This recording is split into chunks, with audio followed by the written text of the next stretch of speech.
started, I just want someone to confirm that you can actually hear me. Hi, Sleepy Dawn, welcome back.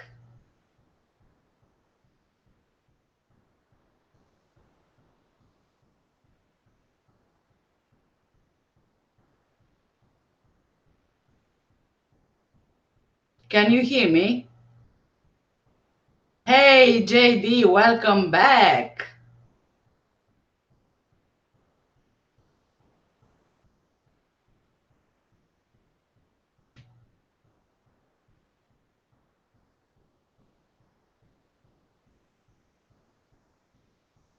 Can you guys hear me?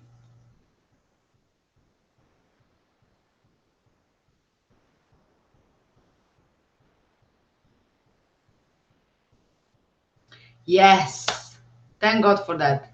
So the sound is okay then. Yeah, before we get started in the first live, I forgot to say that this was requested by JD.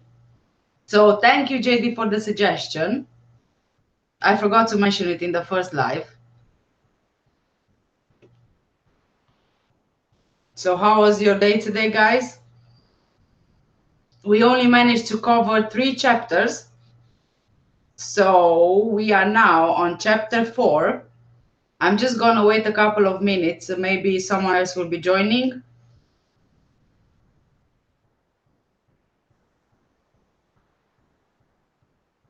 And for those of you who haven't been in the first live earlier today, you can watch it. I put the link for it in the description below this video, this live.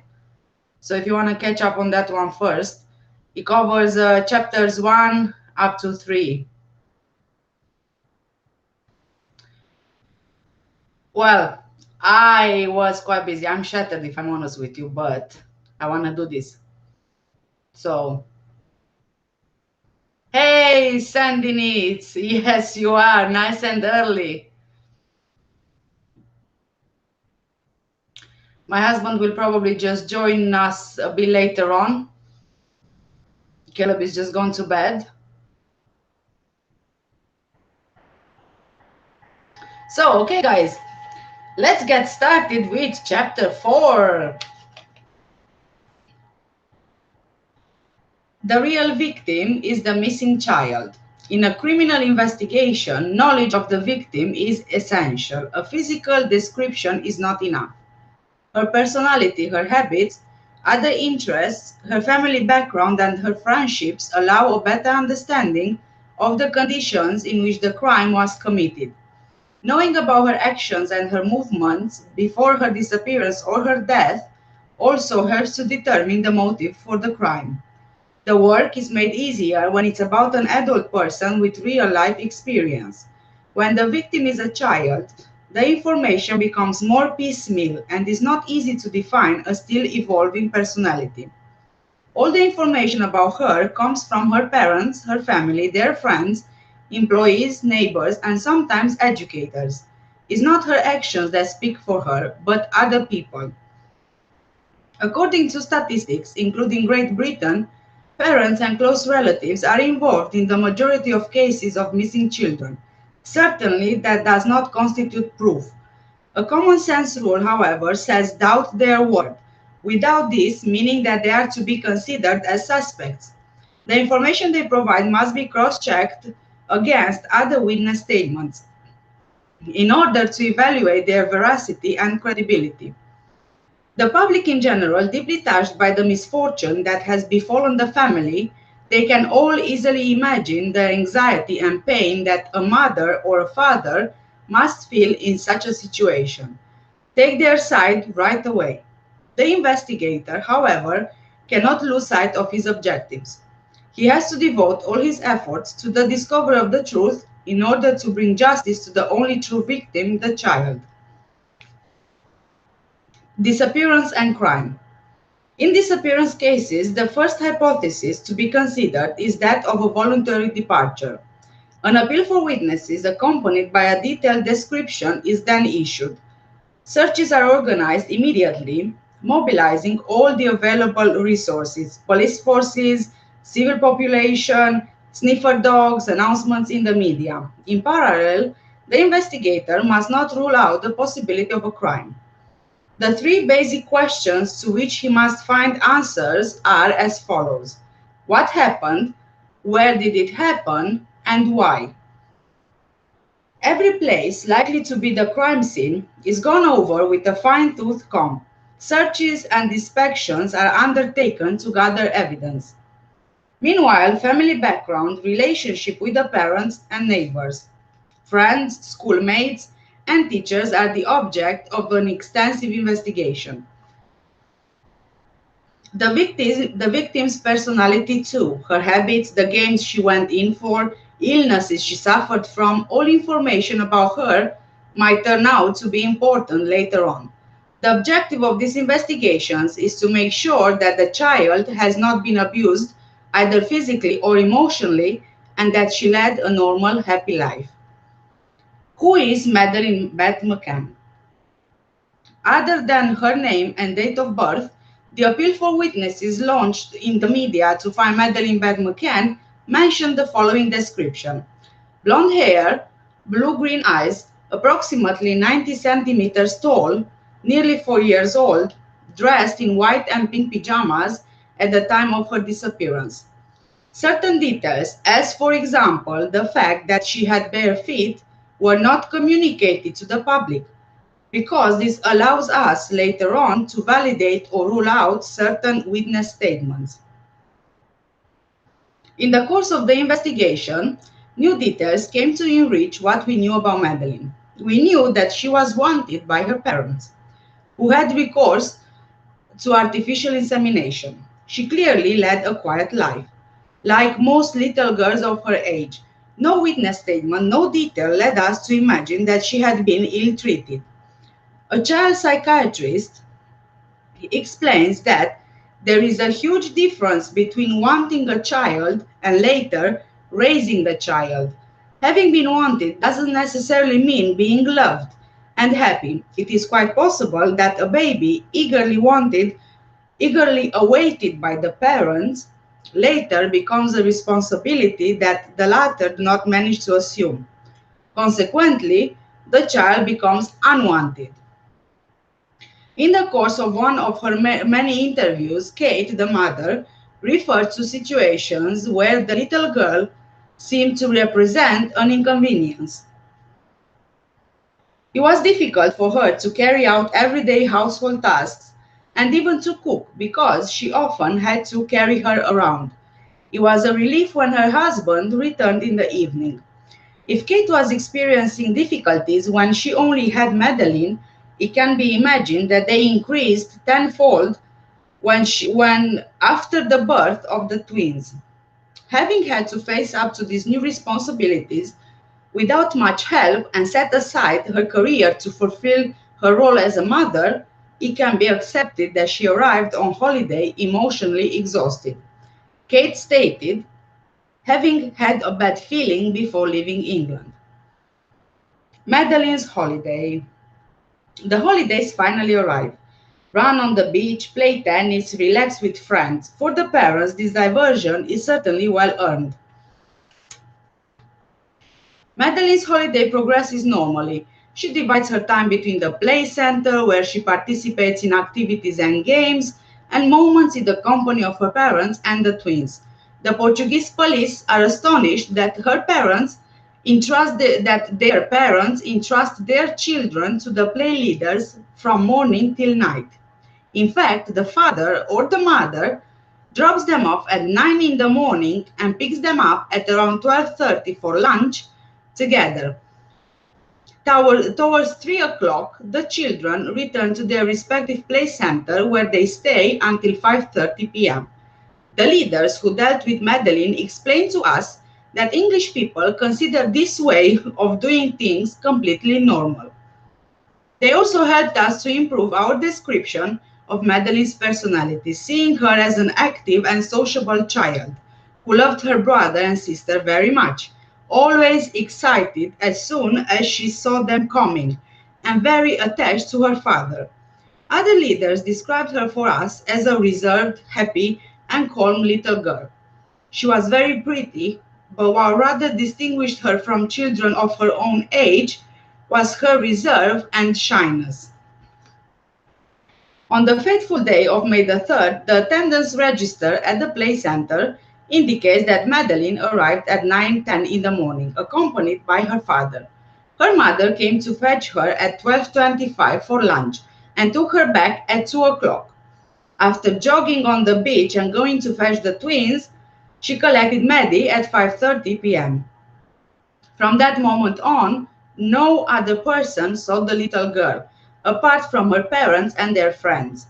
What happened then in the apartment remains a mystery. Madeleine sleeps badly. One of the police officers who went to the McCann's home in England reported that a medical monitoring chart for Madeleine was posted in the kitchen.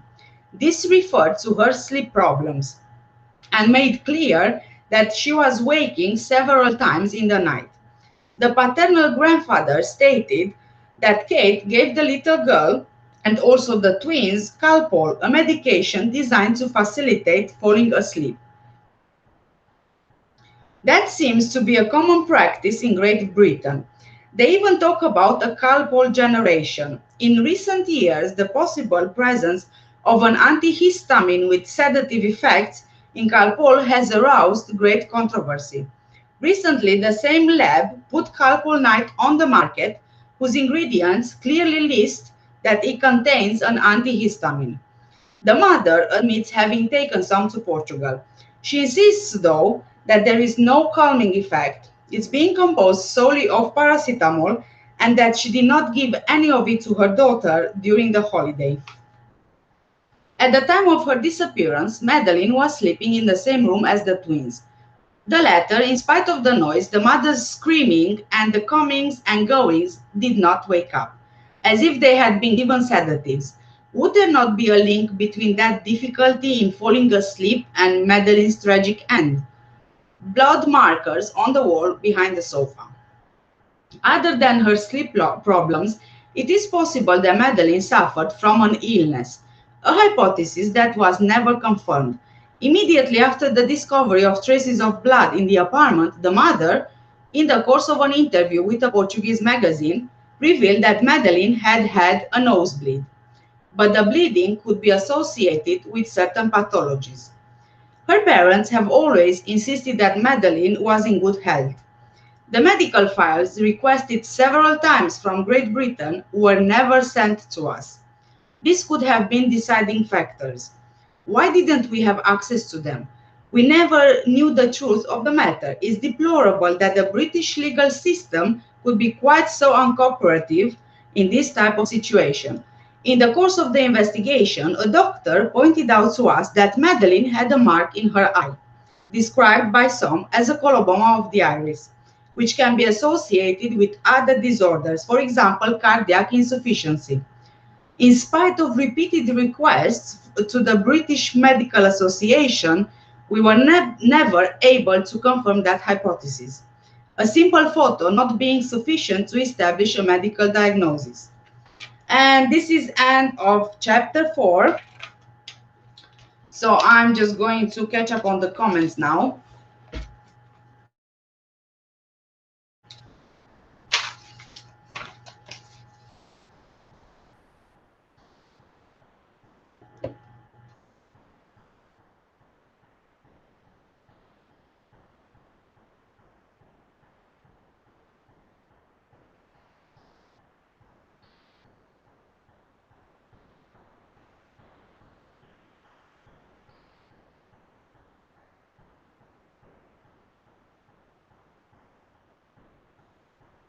Yes, guys, you can download the PDF version of this book, which is translated in English.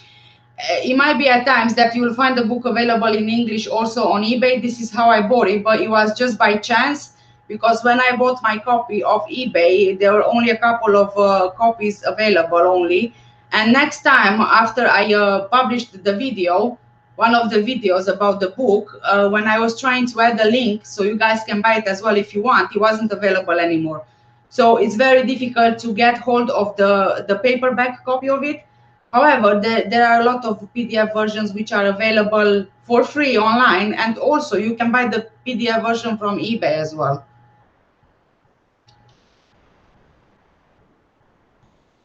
Carl, hi. Thank you for joining again.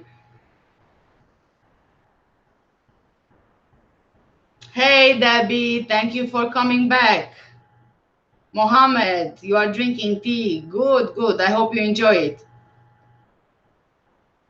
Right, JD is asking whose PJ did they show on TV if Madeleine was wearing the PJs because they were too big to be the younger siblings ones. This is something which I asked so many times, and well, also I formed my own opinion on it. I think that those PJs were actually Madeleine's. I think they were Maddie's PJ from the night she went missing, which again doesn't make sense to me, because if she went missing, obviously she should go missing in her own pajamas. But then if you look at that interview at the press conference when they were showing those pajamas, and you compare them against a photo of one of the twins, they were definitely too big to fit one of the twins. So that's why, yeah, it's very suspicious, because to me the pajamas they were showing in the press conference, it was Maddie's pajamas, and Kate McCann had a Freudian sleep, if you wish. I hope that's how it's called. Yes, in the press conference, by saying that these are the pajamas of Maddie. And then obviously they quickly changed it around.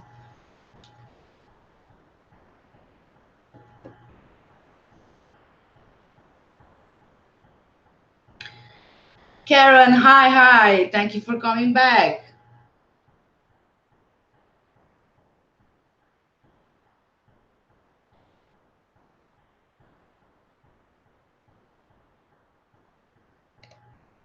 Sending it, they certainly made a sweeping statement there, saying that's what British people consider normal, dumping your kids in a crèche all day. I agree with that. I completely agree. When I made one of my videos covering the book, even another viewer of mine was saying that this is not what British people do, and I've been in this country for more than 12 years, and I've never heard of such thing before. So to me, even that came as a surprise. And even in various interviews, Jerry and Kate McCann, they were trying to justify that by making it seem normal, as if this is what British people usually do, which again, it was just a justification. And you know, that's what they do always, Kate and Jerry McCann. They are trying to justify all their actions.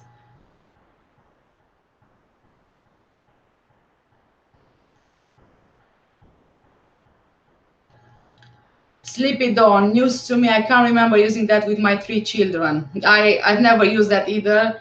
And I don't think it's such a normal thing as they make it out to be.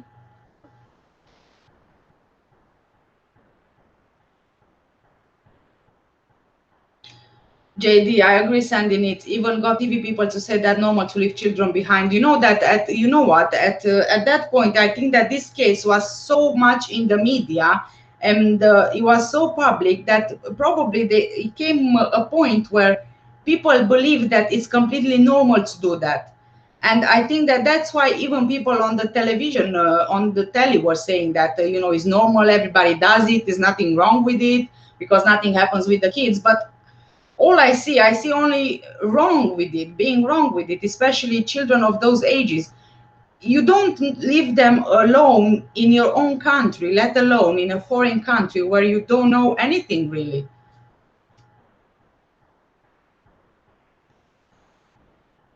Oh, thank you, Carl. I really appreciate it. Thank you.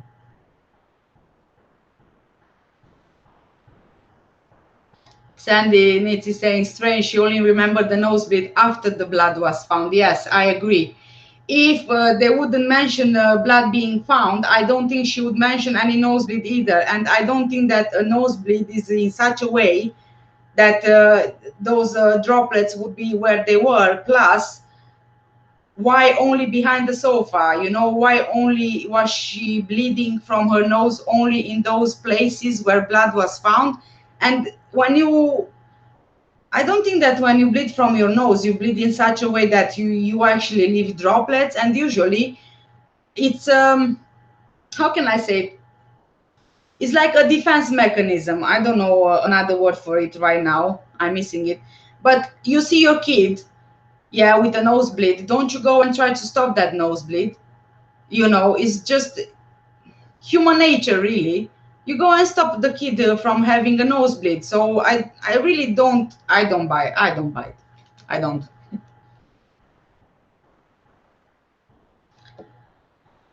Sandy, I have 7 children and the family holiday means being with your family. My husband and I have taken breaks alone, 2 completely different situations. Of course, of course. That's what family holidays are for. You don't just drop your kids at the crèche and, you know, you just have fun the whole day without them, just to be with them 2, 3 hours a day. Then what is the point of a family holiday? It's no difference than here, for example, when you have a nanny and you go to work, you know.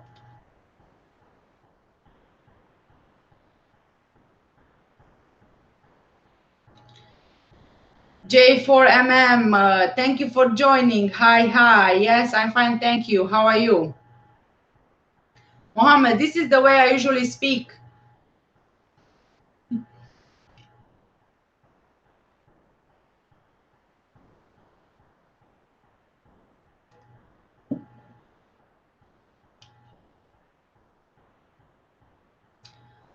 JD, Cat, a suggestion. When reading the book, read the chapter, but as you go on, stop at the bits. It doesn't make sense instead of reading the whole chapter in one go. So you can have breaks too. Well, if you think that's better than the way I'm doing it now, then yeah, I can do that. Just let me know, guys. I haven't done this before. I didn't even have any idea of doing it, really. So just let me know whatever is best for you. Mohammed, I am not. No. JD, coffee. Always coffee. Look, it's here. See? My coffee's here. My coffee is there. Sleep down, Morgan. The excuses they make are so pathetic. They are pathetic, really, yes. And also, you see the thing with the Calpol night. So it was Calpol night, which had antihistamine, which contained, yeah, sedative. So they did have it with them on holiday. And although Kate keeps mentioning that it didn't contain any antihistamine, that Calpol night at the time contained antihistamine. It was confirmed. I've covered this already in one of my previous videos where I even added proof of it. And like I said in my previous live today, earlier on, that Calpol night at the time contained antihistamine, the sedative, and it was later on taken off the market. And that's when they took out the antihistamines, because they figured out that it's actually quite dangerous for children, and it was not recommended for kids under 6 years old. So Kate had that Calpol night with her. Although on the market it came only in September, them being doctors, they already had access to it. And even though she was saying that, yeah, she did have that with her, but she didn't give it to Madeleine, that's very hard to believe, really.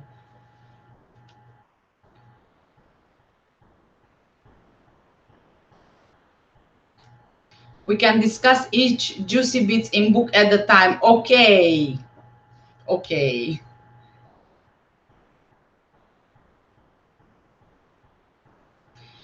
JD, we have Calpol night even now. That particular Calpol night was taken off the market. I believe it was in the same year, 2007. But no, sorry, no, it was in 2008. It came on the market officially on the shelves for everybody in September 2007. But for doctors and medical professionals, they could have access to it already. And then at one point, after it was put on the market, they decided that it is not recommended for children under 6 years of age. And then eventually they took it off, and they replaced, they took it off the market because of the antihistamine ingredient. And then they left only the paracetamol as it is today.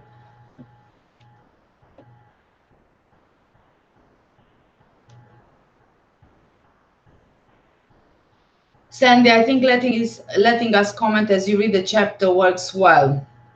Yeah, that's what I thought as well, because when I'm reading, I'm not really checking the comments. I'm only catching up after I finish the chapter. Also, my husband is not here at the moment.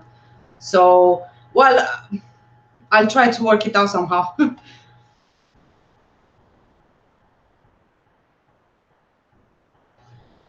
James, hi. You're back. You're back. Thank you for joining back in. Yeah, Mahmoud called your name. Yes, he did.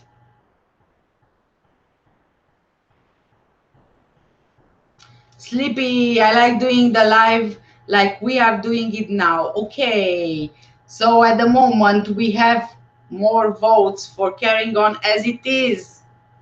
JD, sorry.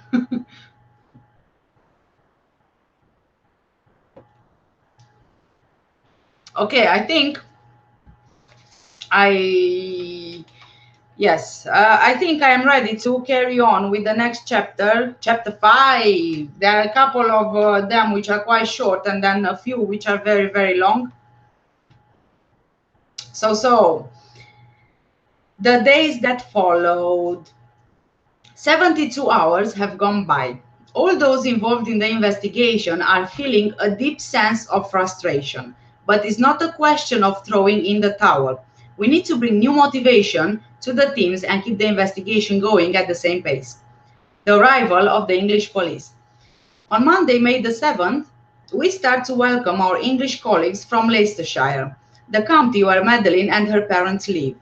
When we requested the collaboration of the English police, our request was passed on, according to practice, via the liaison officer of SOCA. We had thought that a case of abduction was within the jurisdiction of Scotland Yard, who are much more experienced than others in the fight against violent crime. We learned that in Great Britain, investigations are consigned to the region where the victim resides. Nevertheless, Scotland Yard will intervene later on. First leads. In the Zeviel area, a few kilometers from Villa Daluz, there lives a 46-year-old British citizen who is suspected of pedophilia by his neighbors. The English police inform us that he doesn't have a record and that he is not on file. In Portugal, too, there are no complaints registered against him. He has not been seen hanging about in the areas of Villa Daluz or the beach. The lead goes nowhere. Research on the thefts committed in the area before Madeleine's disappearance leads us to the prison in Portimao. A young man is incarcerated there following a series of thefts in the region. He turns out to be very reticent, and the team sent to question him do not obtain any useful information. Nevertheless, we have to continue research in that direction. At this stage of the investigation, the track of a burglary gone wrong cannot be excluded. Tuesday, May the 8th, 5 p.m., Villa Daluz. The white van seen near the Ocean Club, driven by an individual who looked like a tramp, ends up being identified. It belongs to a British music teacher, age 56, who is spending his holiday playing the guitar and collecting money on the beach or in the streets of Villa Daluz. It's certainly him that Gerald McCann passed on the promenade on the day he bought an ice cream for Madeleine. It's also he who was seen near apartment 5A in the vehicle that serves him as living space. The follow-up investigation totally rules him out. Tuesday, May the 8th, 11:45 p.m. Ocean Club, blocks 4 and 5. In the hope of retracing the path that Madeleine might have taken on the night of May the 3rd, we set up a search operation, bringing sniffer dogs in from Lisbon from the National Republican Guard. An identical operation had already taken place on the same night as the disappearance, with dogs from the local police. The idea is to start from apartment 5A and to follow all the roads that lead from accommodation blocks 5 and 4. From the start, we are aware of the limits of this approach. In fact, the GNR dogs are essentially trained for searching in a rural environment.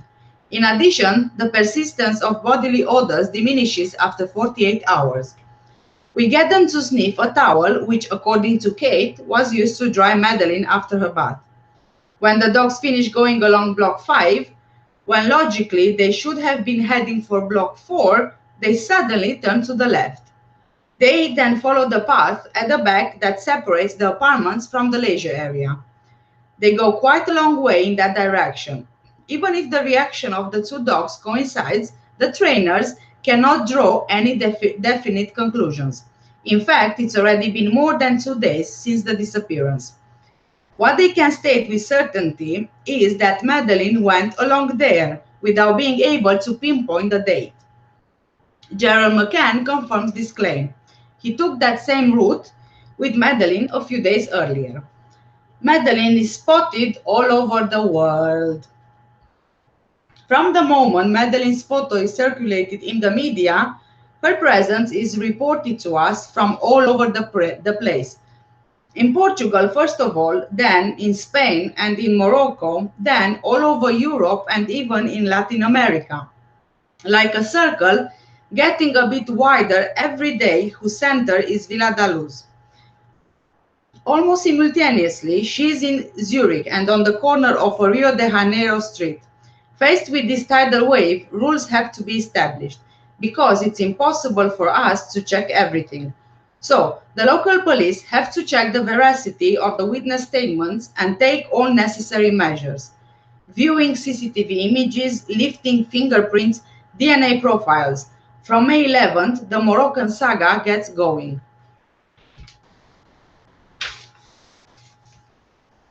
A Norwegian woman who lives in the south of Spain allegedly recognized Madeleine in a service station in Marrakech. From then on, the greatest number of witness statements come to us from Morocco. And bizarrely, each time someone states that they saw Madeleine, she is always in pajamas with bare feet. Leaping forward in time and in the chronology of the investigation, we come to the end of September, a few days after the McCanns returned to Great Britain. Repeated statements from Clan McCann, who are not budging from the Moroccan trail, will we ever know why, encourage a young Spanish woman to examine more closely photos she had taken during her holiday in Morocco. Before leaving, she had not been aware, she said, of this Moroccan lead. In one of her photos taken from a vehicle, a North African family is seen walking along a road. A woman is carrying a little girl on her back. It can only be Madeleine.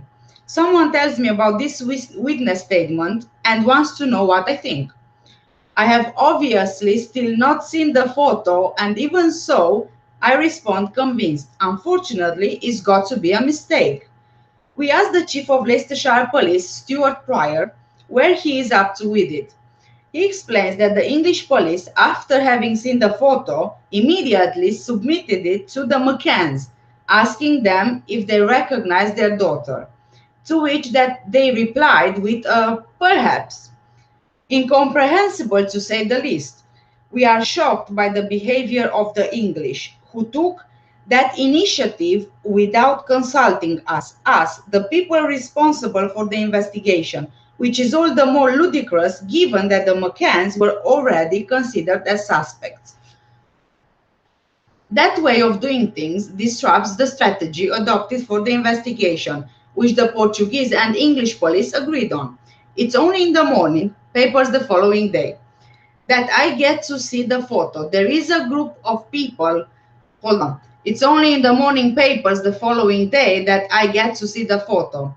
There is a group of people, obviously Moroccan, with a woman whose clothes practically cover her from head to foot. She is carrying a blonde child on her back. Those who thought this photo constituted an important lead were missing an important detail. This woman's face, it was plain to see, was white. Perhaps she was dressed like that for protection from the sun. So the little girl could well be hers. This will be confirmed later on. The mother, of European origin, is married to a Moroccan. Once again, it wasn't Maddie. Another false hope. Saturday, May the 12th, Via da Luz. The individual seen in the gardens of the Ocean Club on Wednesday, May the 2nd, not far from apartment 5A, is identified. He's a 53-year-old British gardener who has worked a few times for Robert Murat's family's gardening company. The search is carried out in his home and his car produced nothing. Further, his presence on the premises was perfectly justified, and there is nothing linking him to Madeleine, whichever way you look at it. We learned by chance that the McCanns are beginning to use their connections and that on May 23rd, they allegedly made contact with the future British Prime Minister, Gordon Brown. We are convinced that the investigation is going to suffer all sorts of pressure and that Madeleine's disappearance will be treated as a political problem, at least in Great Britain.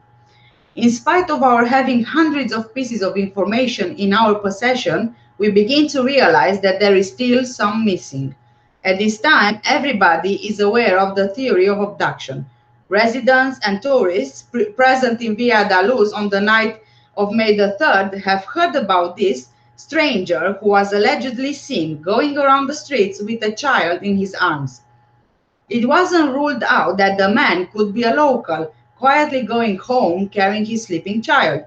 On May 25th, then we launched an appeal in the media.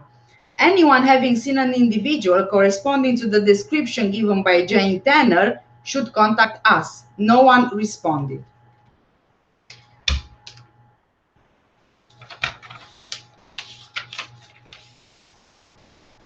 When Robert Murat is placed under investigation, we review the press photos taken just after Madeleine's disappearance. We want to check what he was wearing and with whom he was in contact. On the morning of May the 4th, Murat is seen near some GNR members in the company of two individuals of English nationality. As we find out later, one of them being of Asian origin, Ocean Club tourists probably. In one of them, Gerald McCann is seen playing with his children in the tapas restaurant play area. In the background, you can make out an Asian-looking man, the same one as was seen in Robert Murat's company. He seems to be observing the family. We then proceed to identify him and the other holidaymakers that Murat had been in contact with. We get this information to the English police, who interviewed them locally. They conclude that they weren't involved in Madeleine's disappearance. In fact, the man in the photo was with his daughter, and there was nothing suspicious about his behavior. As for the others, they had met Murat during the searches organized to find Madeleine. A few days later, these photos will be published in an English newspaper. It is not known how they were obtained or for what purpose they were disclosed. One of the Ocean Club tourists states having heard Gerald McCann saying on the telephone that there were pedophile networks in Portugal and that it was they who were responsible for Madeleine's abduction. Absolutely astonishing. Just a few hours after his daughter's disappearance, the father already knows who is guilty. Reconstruction or not. In mid-May, we had already submitted the McCann's group of 9 friends to a second round of interviews. In spite of its importance, too upset seemingly to countenance the exercise, Kate Healy's was left until later. In view of the number of inconsistencies raised by cross-checking the statements, we are thinking of going ahead with a reconstruction. This is a routine procedure, above all when contradictory details pile up. Most of the time, it helps to make rapid headway with the investigation. By placing the various players in the drama, in this case, the group of friends, employees of the restaurant, play leaders, and other witnesses, into a situation that is identical to what they experienced, differences between the versions become obvious. When an improbability is noticed, the protagonist must then explain immediately. The reconstruction was never to take place. The reasons put forward to justify that decision, in spite of opinions to the contrary, are multiple. There are lots of holidaymakers at this time, and sealing off the perimeter would ruin their stay. The airspace would have to be closed. The hotel complex would be overrun with hordes of journalists. People might think that the parents and their friends were suspects, and of course, the field mustn't be left open for that kind of deliberation. For all that, a more discreet reconstruction, even partial, with only the couple present, might provide useful information. No a priori judgment is implied, quite the contrary. It's quite simply the cooperation that we have the right to expect on the part of parents faced with such a situation. I am convinced that there is still a need for a reconstruction, whatever form it takes. The staging of the events of May the 3rd, from the details gathered from numerous witness statements, would help to revive memories. It is difficult to understand why that is not possible. An attempted extortion and an unconcerned father. On June 14th, the parents are contacted by a stranger who states that he is in possession of information about Madeleine's whereabouts. Following the advice of the investigators, the McCanns set up an email address in order to maintain contact more easily and to better evaluate the reliability of the source. In the course of exchanges, the stranger demands 2 million euros, of which an advance of 500,000 euros must be sent to a person of his acquaintance in the Netherlands. A derogatory letter is obtained. The Dutch courts and police are asked for assistance in locating and identifying this individual. The McCanns are anxious and impatient. They think the emails sent are credible and they respond very quickly. They lived in the Netherlands with Madeleine before the birth of the twins. Would someone they knew there have kidnapped their little girl to obtain a ransom? Kate and Gerald are convinced they are going to succeed thanks to this lead in finding Madeleine. But that conviction will not last long, as we will find out later. Informed of these emails, the Portuguese police, acting in agreement with the English and Dutch police, engage in negotiations by email with the informant. The police advised Gerald McCann on how to act in order to obtain the maximum information. If the lead turned out to be credible, Madeleine might be freed and her abductors captured. One day, we were all together at the PJ in Portimao.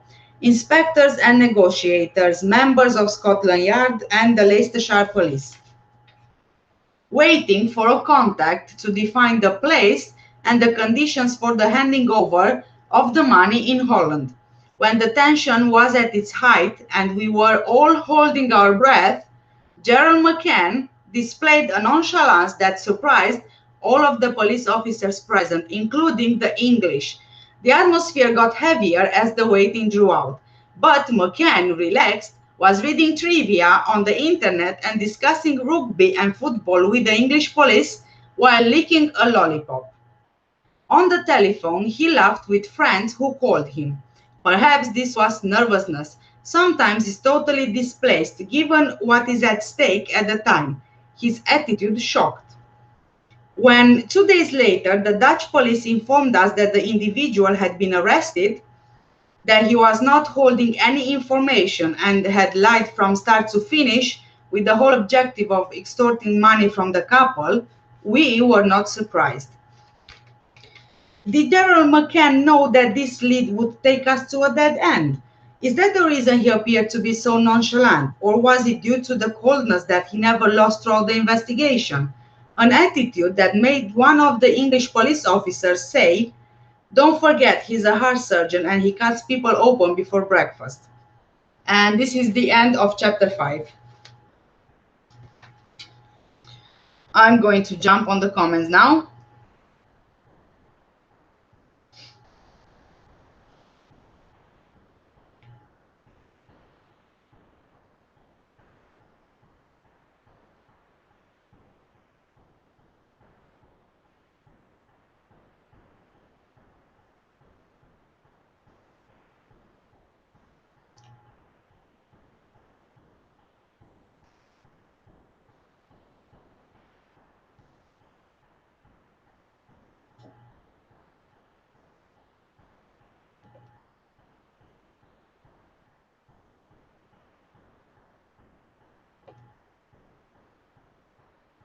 Right, Sandy, wasn't the sleeping syrup Penergan available for children at that time? They were doctors after all. I haven't heard of that syrup, so honestly, I have no idea. But I mean, them being doctors, they have access to all sorts of medication, so It could have been anything that they gave those kids to make them sleep like that.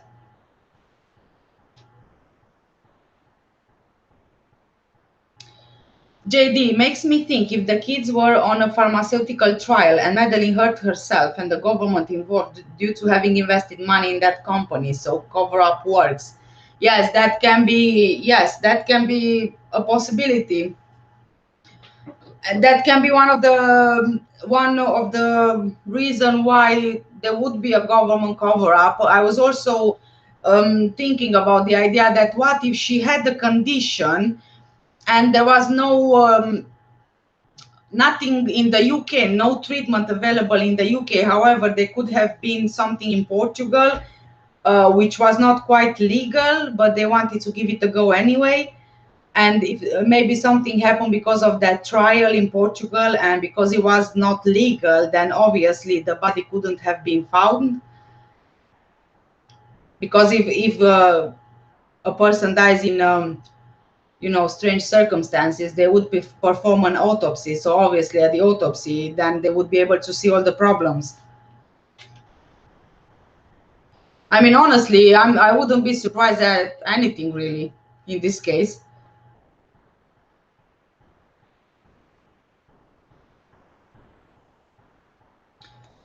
JD and all Tapa's 9 children involved in trial. Why all was involved with cover-up? Why Madeleine blood found as she hurt herself, fell down from the floor and cracked her head open?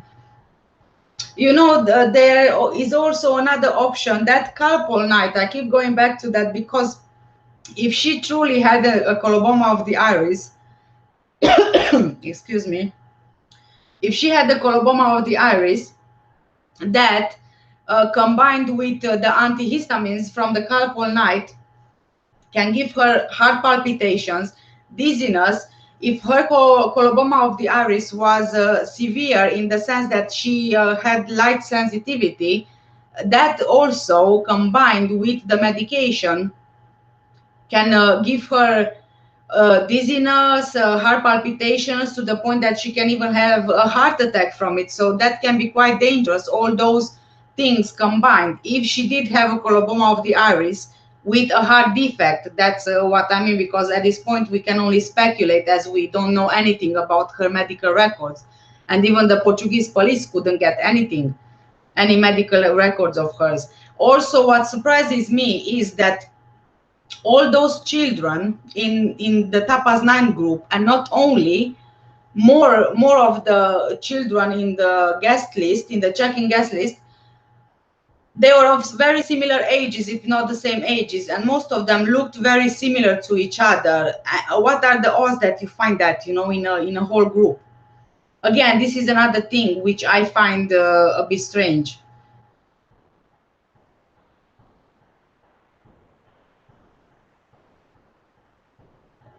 Sandy, if the towel contained Madeleine's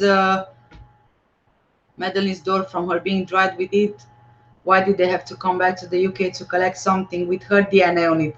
Again, I have no idea, but I think that this was just an excuse from Jerry McCann to come back to the UK for something else. That's why I also think that this story about the wallet being stolen and that he had so many things in that wallet and it was stolen in 2 different places, again, I think that's bullshit, honestly. Other, yes, I got it, yeah. As I was reading it, I got it. And with her head cracked open, Jerry got rid of her temper, and that Smithman government had to step in due to a secret trial, cover up as a whole. That can be a possibility. It's plausible, yeah.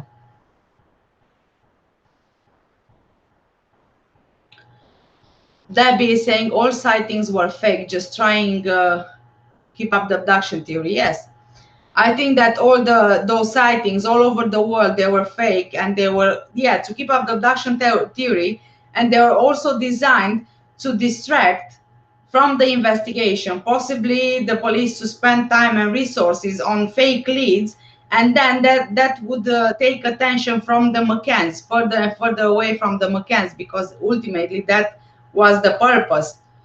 So yeah, and there's also allegations that a lot of these witnesses or sightings, fake sightings, they have been paid by Team McCann. Again, two former detectives from Metodo 3, they came forward saying that they themselves have been sent by the Metodo 3 boss in, I can't remember where was it. Which country was it? I think it was in Marrakech, yes, to pay someone to say that they've seen Madeleine there. So again, there are so many things involved here.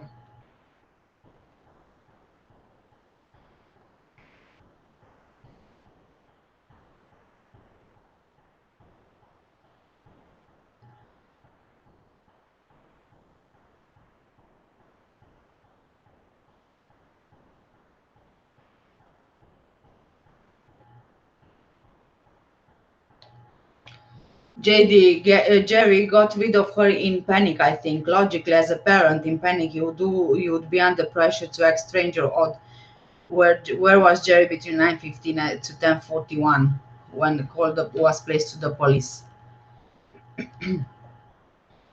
Yes, so in a way, Jerry could very well have been the Smith man sighting.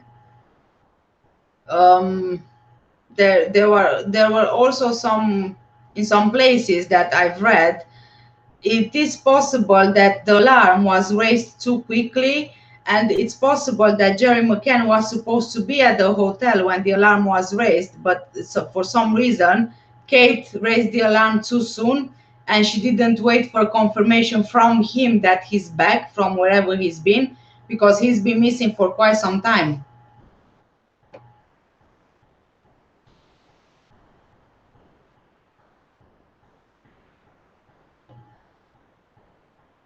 Carl, I don't have any news. No, nothing really.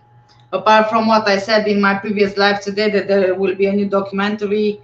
And again, Christian Bruckner is still in the news, that they don't have enough evidence to charge him with involvement in Madeleine's disappearance, which is nothing new. We've already knew this before.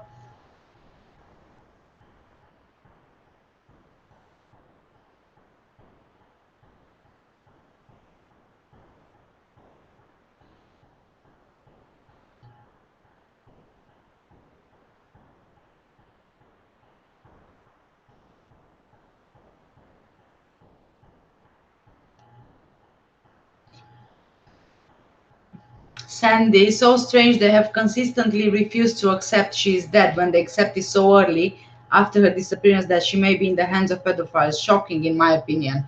Yes, but I think that one of the reasons why they didn't want to accept that she's dead is because if they would admit that she's dead, they wouldn't get any more funding. And this funding was a big deal.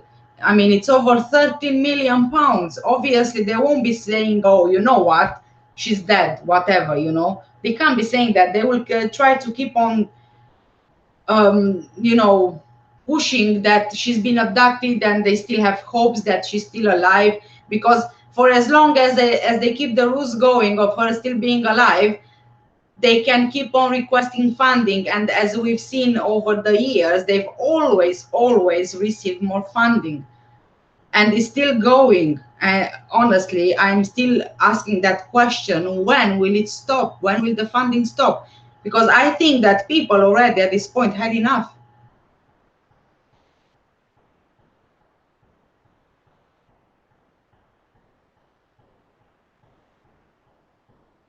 Guys, can you please keep it quiet? Not quiet, but nice in the comments. Please behave. I don't have a mod, so I have to do moderating as well in the comments.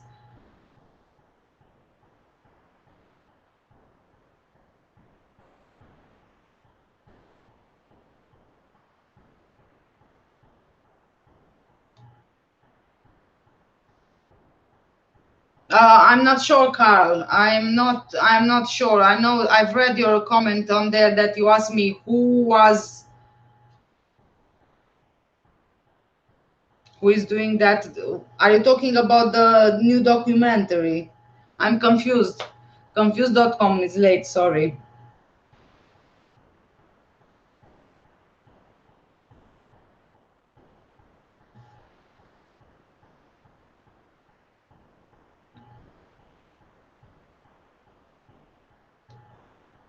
James, if you are leaving, good night, James.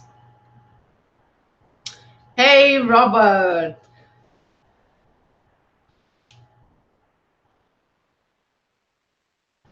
Sandy is saying, in my opinion, I think the case is not as complex as many think. It was just an abduction story contrived to cover up what had really happened to her. It got well out of hand once the story about the abductor coming through the window was shown to be a lie. Yes, I also, in a sense, I don't really believe that they expected this case to get so much publicity and so much coverage over the years, and for this to go on for so long now. They probably didn't really expect that.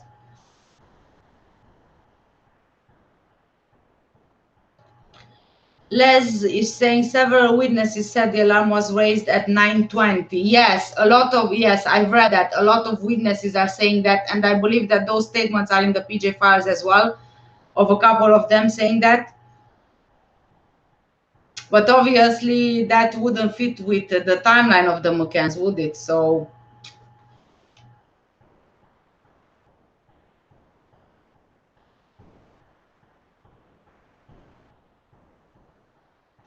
JD, Debbie, replying to Debbie, abduction theory was Jerry moving the body. So if anyone came out saying there was a man holding child, they would say abduction theory.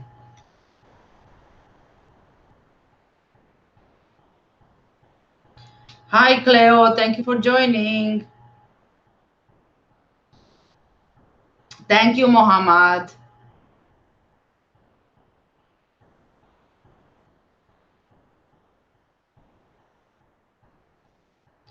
Carl is saying, I think it was Jerry, not Christian Bruckner, that took Madeleine. Yeah, I think it was Jerry as well. And I think that the Smith sighting was Jerry McCann. Although I don't believe that at the time of the Smith sighting, Jerry McCann was carrying Madeleine dead.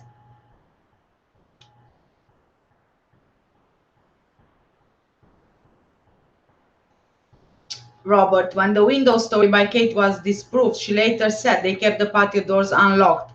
All the other couples said they locked their doors. Yes, obviously, because that theory, the first one, was debunked and proven to be a lie, so they had to change the story. I mean, there were so many changes in those statements. It's really unbelievable. Miss Jansky, hi, and welcome back. Okay, I think I am ready to carry on with the next chapter, which is chapter 6, the arrival of the English police. I'm thirsty.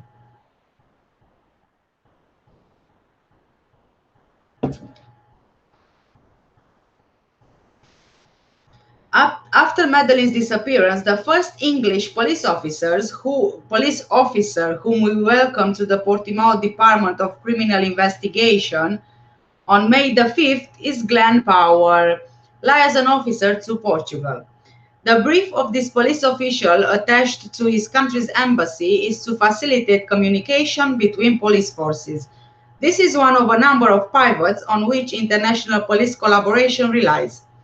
I have known Glenn Power for a long time. Martin Cox, who had held the job in Portugal for some years, came to the Algarve with Glenn when the latter replaced him. I had worked with Glenn on several cases of violent crime or linked to organized crime. I was aware of his skills, his great capacity for work, his kindness, and his modesty. Our relationship went beyond that of a simple professional connection. I was a bit worried when he told me that he wouldn't be around a few days later. He had a lot to do. He wanted to reassure me by telling me that the language of investigation was universal and that his colleagues would have no difficulty in integrating it into the ongoing investigation. No doubt, but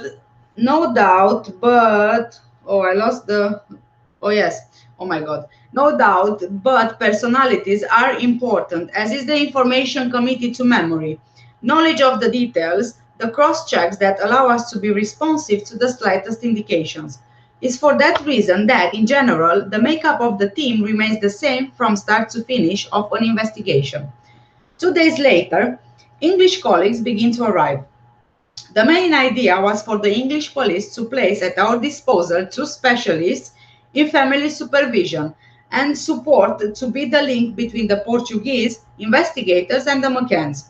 The National Directorate of the PJ had authorized the arrival of these police officers in the context of international collaboration.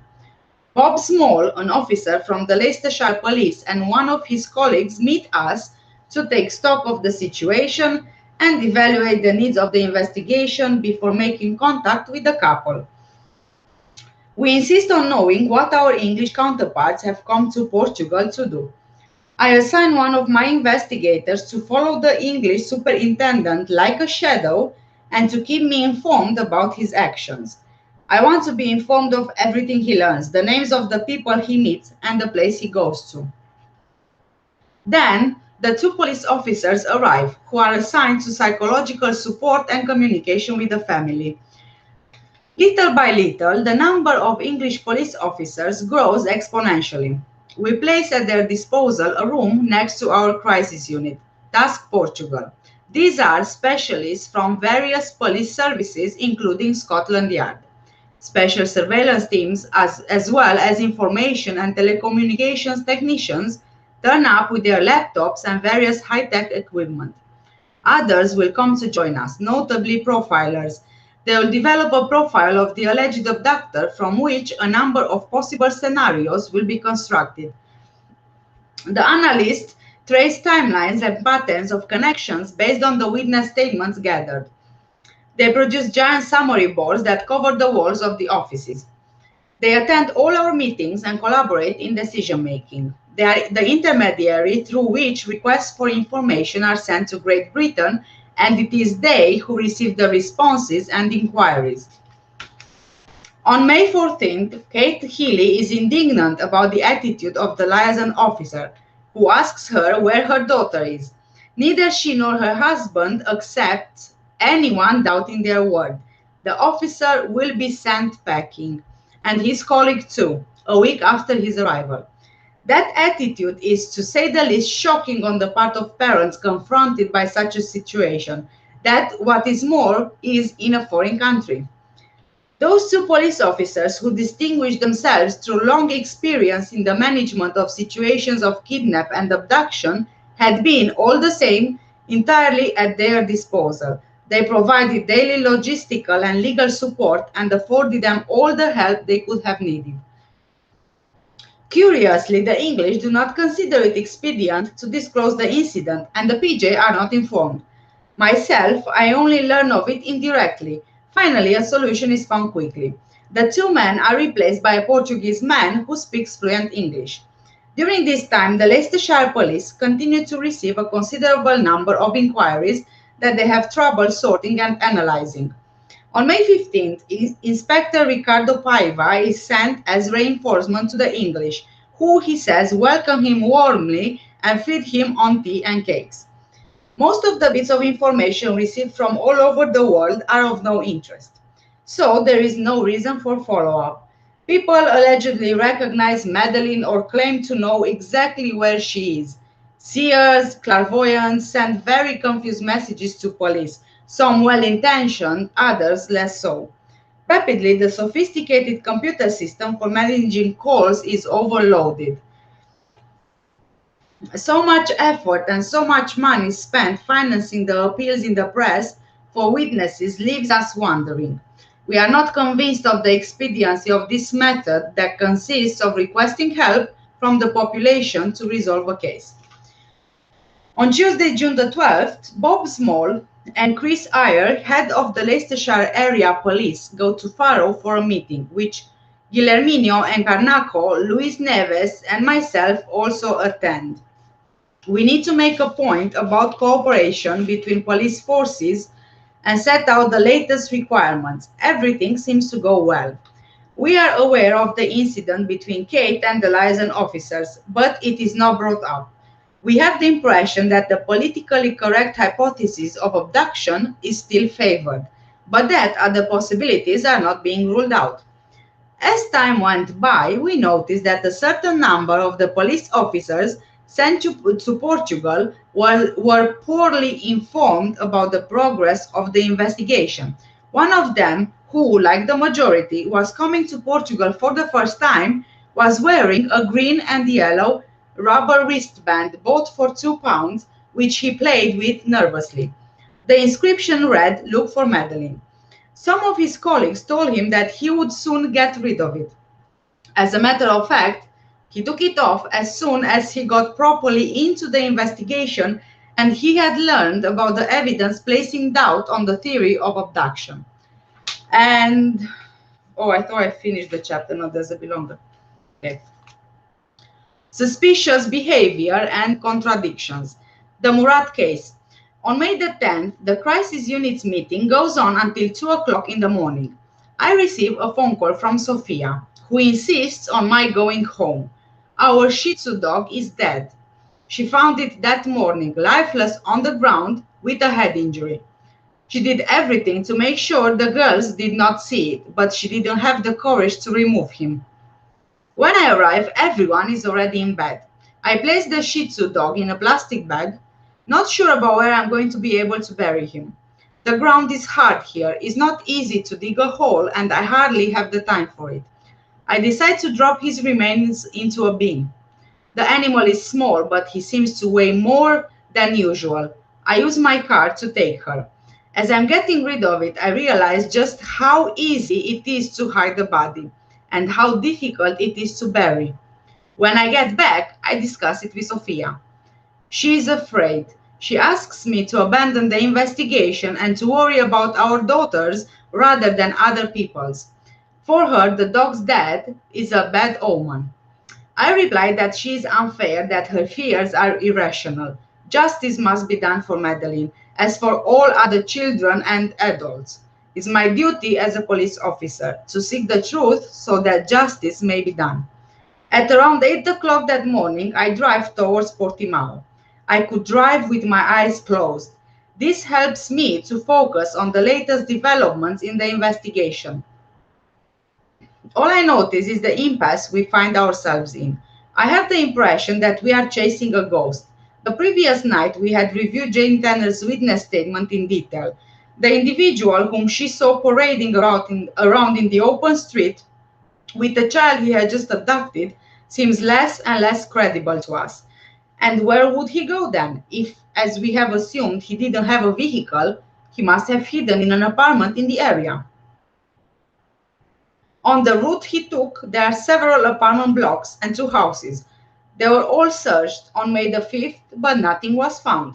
A thorough search? More than 500 apartments were visited that day.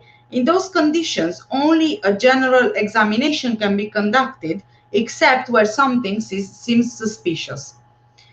The houses in the area have gardens, swimming pools, numerous hiding places that are not easily spotted during a first visit. Instead of taking the exit road for Portimao, I continue my journey on the motorway. I need to reconstruct the individual's path. If he had planned his crime, he probably wouldn't have taken this direction. And if, on the other hand, he hadn't planned it, I need to work it out for myself. In Vila da Luz, I park my car below the apartment blocks. Journalists are on the lookout around the apartment. Fortunately, they don't see me. I walk the same route that the stranger must have taken. I arrive in front of a house with a neglected garden. Inside, there are 2 parked cars, whose registration numbers I note down. I communicate the numbers to the police in Portimao and wait there for the result of the check. After a few minutes, a green vehicle, driven by an individual wearing glasses, stops in front of the entrance of the house. The driver goes in quickly. His face is familiar to me, but I don't know who he is. I notice a child's seat inside the car. The man comes back out a little later, supporting an elderly lady whom he accompanies towards the area of the swimming pools and the tapas restaurant. They cross a park where a few buildings have been erected. Madeleine's parents took this route to take their children to the play center near the main reception area of the hotel complex. Since the start of the investigation, a team has been permanently on the premises and an apartment has been placed at their disposal. I am about to make inquiries of the police officer on duty when the individual comes back from his walk and greets him as he passes. You know that man? Yes, he presented himself to the GNR on Friday morning and offered his services as an interpreter. He is of English origin but speaks good Portuguese. He's called Robert Murat. As the law demands, all foreign people interviewed by the police must have the benefit of an interpreter. In this investigation, the considerable number of interviews we had to conduct in record time forced us to call on the services of volunteers. And this guy, you checked him out? No criminal record or trouble with the law? No, it's all okay, but I didn't know he lived here. It's true that his house is on the route taken by the abductor. Stay here, carry on being friendly with him. I'm going to port him out to see what we've got on him. We've got to find out more about this guy. I immediately telephoned the team to alert them. The director of the Department of Criminal Investigation in Faro will have to be involved in a meeting this morning where we will discuss the case of Robert Murat. We decide to request the latter's help again in order not to lose sight of speed, because Madeleine could be in one of the houses he has access to. The investigators continue to check the information we have about him. He is English, aged 33, and is separated from his wife. The latter lives in Great Britain with their daughter, who is nearly the same age as Madeleine and looks like her. The English journalist to whom he gave this information during an interview was immediately distrusting of him and the reasons that motivated him to help the police. Murat has lived with his mother in Via Dalus for several years, but he goes to England regularly. Back from his last stay in Exeter on May the 1st, he has to return there on the 9th. He is ready to postpone his departure, desirous above all, he states, of helping the police to find Madeleine. His behavior starts to seriously intrigue us. He often makes reference to similar cases that happened in the United Kingdom and which he seems to know in detail. He displays suspicious curiosity and seeks to know more. He offers to help us identify possible suspects. He knows the workings of the Ocean Club and the habits of the holidaymakers very well. He even allegedly tried secretly to access the investigation files. It is also known that he visits websites of a pornographic nature. His mother has set up a desk near the tapas restaurant in order to gather and give out information about Madeleine. We don't know if this woman's actions are philanthropic in nature or if she is hoping to keep well informed of all the information circulating about the case. Members of the British agency CEOP, Child Exploitation and Online Protection Center, take a close interest in Murat and work to develop his psychological profile. If it's him that's holding Madeleine, we must monitor all his contacts and places he has access to. His house is therefore being closely watched. Technicians arrive from Great Britain with sophisticated equipment, capable of detecting the presence of people inside the building. Unfortunately, the characteristics of the building make this computer application impossible. So we get on with the investigations and conventional tailing. This is how we discover his relationship with a married woman of German origin, Michaela Waltzus. I'm not quite sure. She is 32 and works as an estate agent.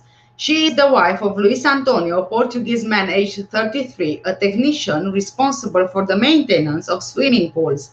The couple have an 8-year-old daughter and live in Faro. The relationship is strange. Michaela is still living with her spouse, and Robert visits them as if it's no big deal. All of them seem happy with the situation, and the little girl, what does she think about it?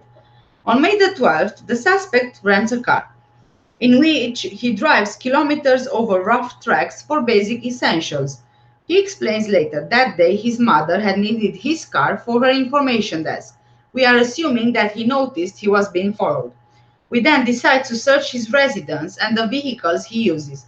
During the night of May the 13th, the prosecutor of the Republic and the judge go to the court in Portimao, where, in view of the growing suspicion and the urgency of the situation, a search warrant is issued to them. Jane Tanner formally recognizes Robert Murat. Before the search, we want to assure ourselves that Jane Tanner recognizes him as the individual she saw on the night of the disappearance. She is sitting inside an unmarked car whose tinted windows allow her to see out without being spotted. The vehicle is parked at the exact spot where she was on the night of May the 3rd. Robert Murat, anonymous amongst plainclothes police officers, goes up the road in the same way as the alleged abductor. Jane Tanner is adamant it certainly is Robert Murat that she saw that night. She definitely recognizes his way of walking. But does he resemble the description she painted previously? The investigator, with whom Murat is on friendly terms, is with him in a bar until 2 o'clock in the morning. We are not about to relax surveillance. As soon as he gets home, police officers are stationed around his house in order to monitor all entrances. The crisis unit is buzzing. The teams are preparing for the search. It will be carried out at 7 a.m., the legally designated time when the journalists are not yet on the streets. The operation is kept secret. We request reinforcements from the GNR. For the moment, we have no evidence against Murat, only suspicions. If we had been certain that Madeleine was in the house, we wouldn't have had to wait for daylight to intervene. Scenes of crime specialists accompany us in the search for evidence. Outside, 2 rainwater recovery tanks are explored with the help of divers. We pack up a few items of clothing to send to a lab that will carry out the search for fibers, hair, traces of blood that possibly came from Maddie. The cars are also gone over with a fine-tooth comb. Laptops are being seized and their contents examined by specialists. We find a cutting from a British newspaper dated 23rd of September 2006 that refers to a case of pedophilia. The first suspect, Robert Murat, is placed under investigation and interviewed at the offices of the police in Portimao from 10 a.m. He does not wish for the presence of a lawyer. He is the first suspect who will be declared arguido. As such, he benefits from certain rights, one of them being to remain silent, but he does not assert that right and responds to all questions put to him. Despite obvious nervousness, his statements are clear and precise. We ask about the reason for his arrival in Via da Luz on May the 1st, 4 days after the McCanns. The hypothesis of planned abduction is considered. Murat could have entrusted the observation to an accomplice, who would have chosen Madeleine and observed the parents' habits as well as their pattern of monitoring the children. We want to know more about his circle of friends and the places they frequent. During the evening of the disappearance, he remembers having heard the siren shortly after 10:30 p.m. He was then in the kitchen with his mother. The next morning at around 9 o'clock, he asked a passerby what had happened, and that was how he learned about Madeleine's disappearance. He then decided to go and offer his help. All Murat's statements are immediately checked. We checked the places he says he went to with Michaela, looking for CCTV cameras or witnesses able to describe the clothes he was wearing that day. We would like to compare them with the description provided by Jane Tanner. We asked him about a telephone call intercepted after the announcement of the disappearance. His response is very vague. We know that towards 11:30 p.m., Michaela phoned Murat. Then he called a certain Sergei Malinka, and straight afterwards Michaela. We will never know the content of these conversations. No one will give us plausible explanations. The answers are evasive. I can't remember now, or that was about the website for the state agency. Sergei Malinka is Russian, aged 23. He works in computers and lives with his parents in Villa Daiuz, 300 meters from the Ocean Club. His mother, a housewife, is employed by a cleaning company that does certain apartments for the club. He is seeing a young Portuguese woman, age 33, mother of a teenager. The wife of one of his associates of British origin states in 2006 he boasted about having had sexual relations with a minor, aged 14, and related how the father had surprised them. He allegedly stated that currently he maintains a relationship with an older woman and her daughter at the same time. Interviewed, he refuted these allegations. He claims that it's vengeance on the part of his associate, unhappy with the way they shared company worked out. Murat and Michaela intend to open an estate agency together. They are looking for a computer engineer to build a website and had thus met Sergey. It was to discuss this that they arranged a get-together near the Ocean Club on May the 2nd. Luis Antonio was seen in the area.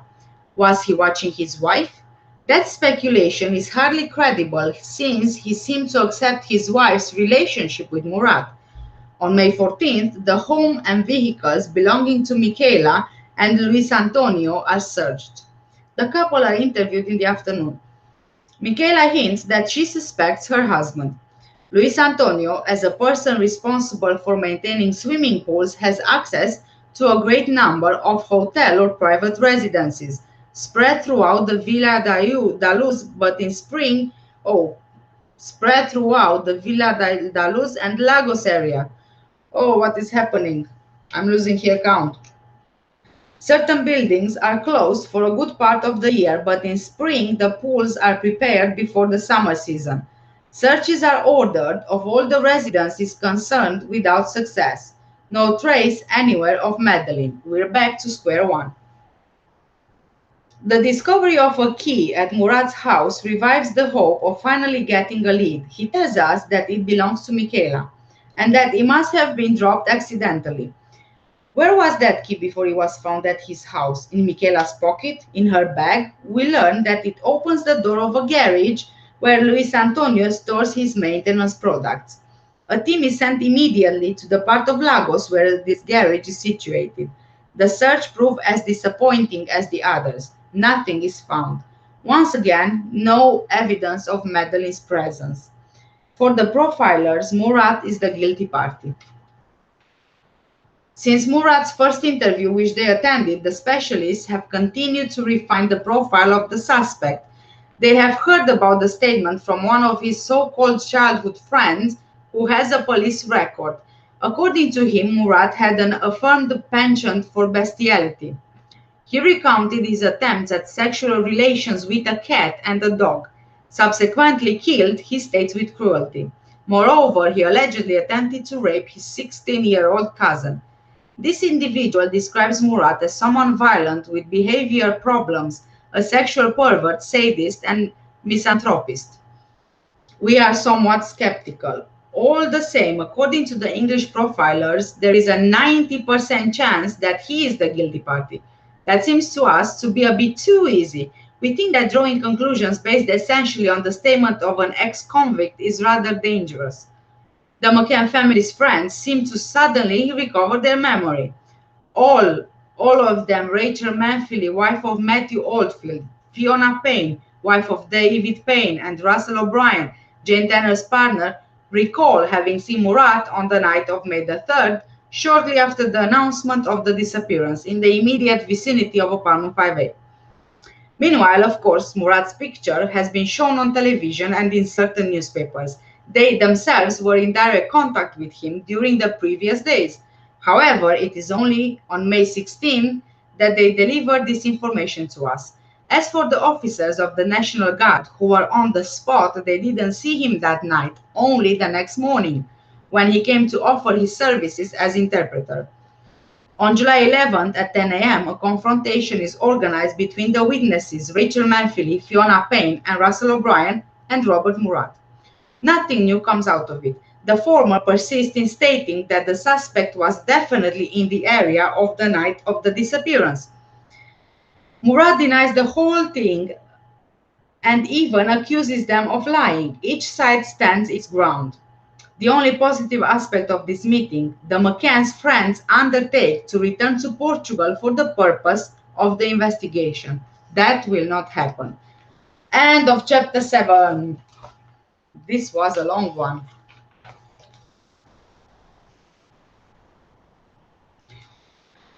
Okay, let's see. Where are we left with the comments?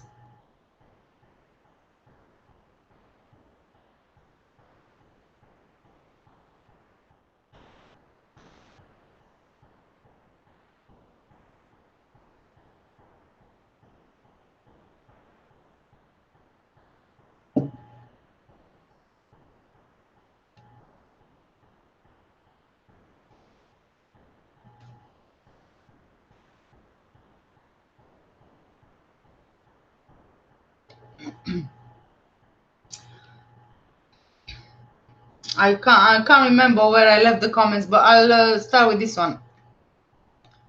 He climbed in the window and climbed back out of the window. It's not very likely, is it? And I think that there were a couple of people who were trying to prove if this theory is possible, because there were measurements in the PJ files about the distance, the window height, width, and so on. And there were a couple of people trying to prove if indeed it's possible for an adult to fit through the window with a child in their arms. And no, it proved impossible. There's barely any space for a person, for an adult, to fit by themselves, let alone with a child.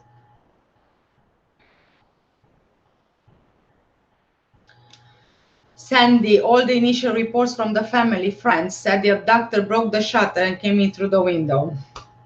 If that shutter would be broken, as in pushed upwards, it would come crashing down, seriously. The whole weight would come down all of a sudden. Those are those type of shutters, and the weight of these shutters, they are in a roll on the inside somehow, and they have a stopper on the inside next to the window. And you can put the stopper. When you put the stopper, the shutters are up, but you can't do it from the outside. You only have access to it from the inside. So if the shutters are down, someone physically has to be inside and pull that string and then block it from the inside.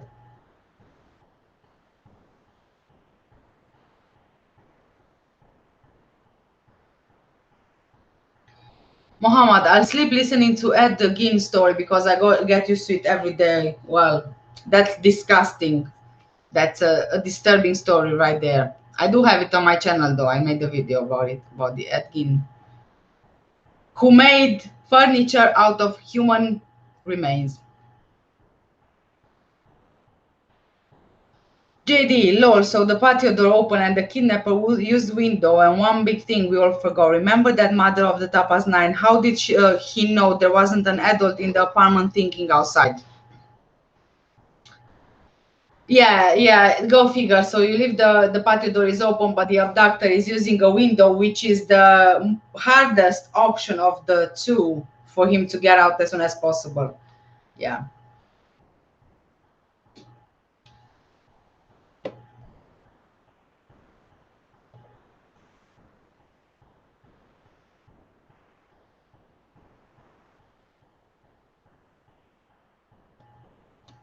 In my opinion, asking for such widespread public input just confused the investigation and deflected interest in those closer to the case. Yeah, yes, it is. It's quite obvious, isn't it? I mean, the investigators, they just had too much workload on their hands, and they kept on following leads, which just turned out to be nothing really.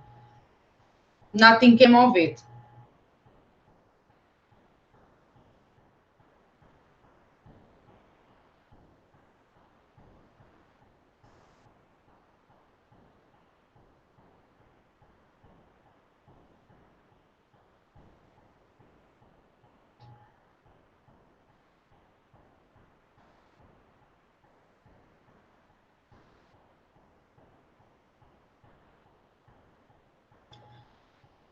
Sandy, in my opinion, they didn't intend her death.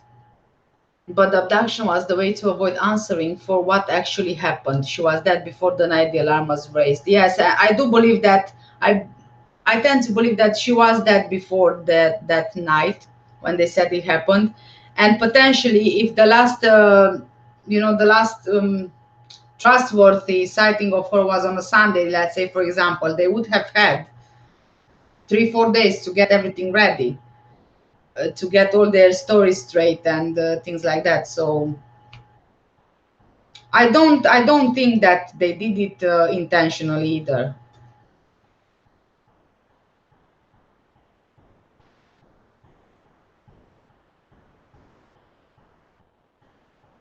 JD, my theory is Mackenzie involved some way either in her death or they didn't have anything to do with that, but helped in cover up. If higher players involved, as remember people do anything and all sorts. Yeah, that's very true.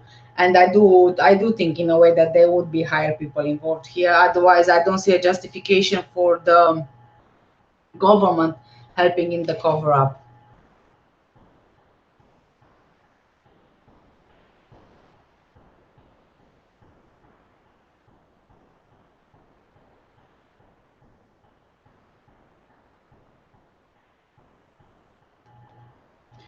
Oh no, I'm sorry you don't have any wine. I don't have any wine either. I have coffee. I don't like wine. I don't drink actually. Coffee is my poison.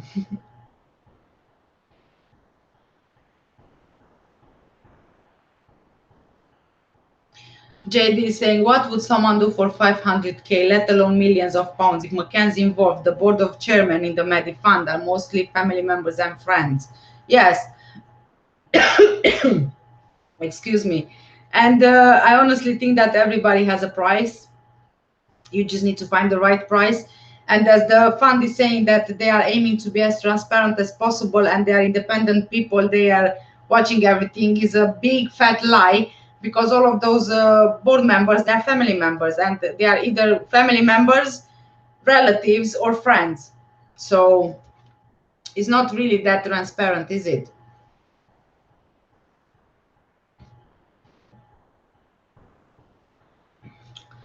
Sandy, if Jerry hadn't run into Wilkins, he would have been able to confirm Tanner's sighting of the abductor. Wilkins said he didn't see Tanner, no reason for him to lie. She forgot to change her story. Yeah, Wilkins said he didn't see Tanner, but also Jerry said the same thing, that he didn't see Tanner. So what actually happened here? I am wondering, was Jess genuinely just passerby in that case, and you know, Jerry didn't really expect to see him, and it sort of messed up their plan, and that Jerry last minute had to improvise and you know, stick with just saying that he didn't see Jane either. But I was watching the other night a live video on YouTube from Idaho channel, where Beth was invited. Beth Brown, am I mixing her name now? Maybe I forgot her name now, but it's Pat, her first name anyway. And she said that she's actually been to Portugal at the Ocean Club, and she went there specifically to prove or disprove the theory of Jane Tanner's alleged sighting.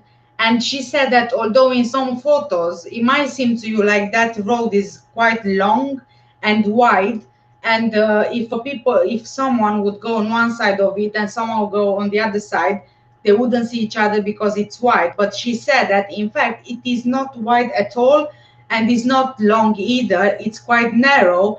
And she said that if two people would pass by one another, they would actually brush off against each other because it's narrow, it's not so wide.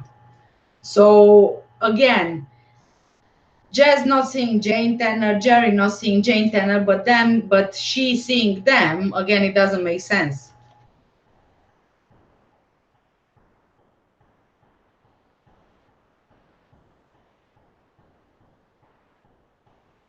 Yeah, JD, I'm in the UK.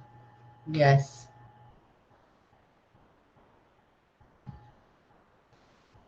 Robert, Eastern USA. So what time is it there, Robert, then?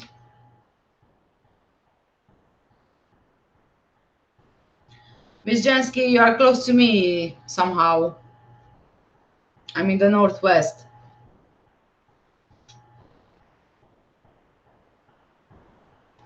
Carl, I believe it was Jerry. Why hide his anger and scare Maddie for no reason? It's not his place to hide Maddie. It's just selfish.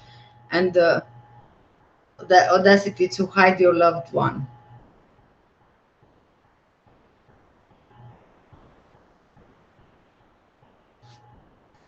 Yeah, I believe it was Jerry. You mean that it was Jerry who did something to Maddie, or was he who carried Maddie?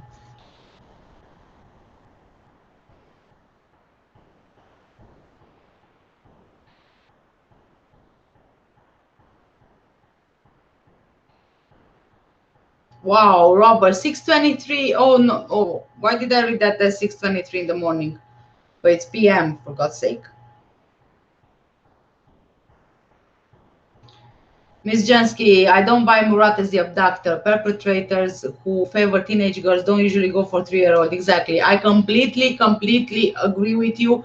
Usually, like you said, the predators like this, they do have a certain type. So I don't think that you go from a teenage to a 3-year-old, because honestly, there's no comparison there, honestly. So I think that this kind of people, they do have a type, and they usually do stick to the same type, and they do have an age preference in general.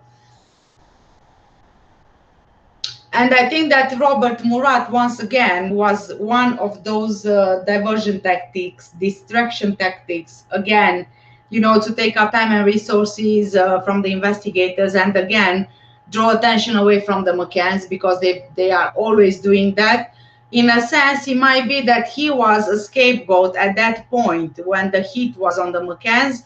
So when one of them heard that, oh my God, Robert Murat is made a suspect, then all of the group jumped in. And you've seen, like Amaral was saying, all of them came forward saying that they all have seen Murat on the night of Madeleine's disappearance, which is very surprising, because all of a sudden all of them remembered. But before that, they haven't remembered.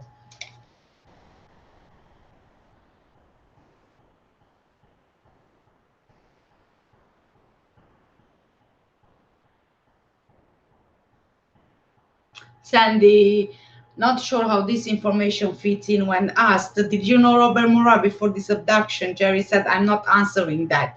To me, that sounds like they knew each other before the abduction. I mean, Robert Murat in the UK lived really close to Jane Tanner. I believe he was like 1 mile away from Jane Tanner. So directly or indirectly, I do believe that they knew each other before Madeleine's disappearance. There is also a suspicious thing when Robert Murat last minute went flying to Portugal from the UK, and that was, I think, was it on the night of Madeleine's disappearance, I believe, when he booked a flight last minute, and after he received a phone call from Portugal. And if you've seen that interview with the question asked on Jerry McCann if he knew Robert Murat, his body language really says everything, that because he was looking down, and that's very unlike Jerry McCann. It's like he was caught off guard, because Jerry McCann usually in interviews, he's very composed and he is very difficult to read. But in that particular interview, it seemed like he was embarrassed, or he was showing shame or guilt that he's lying. I do have that video on my channel, just the one with the interview where the reporter was asking that particular question. So if you want to have a look at that, so you can see his reaction. But yeah, that's very telling to me.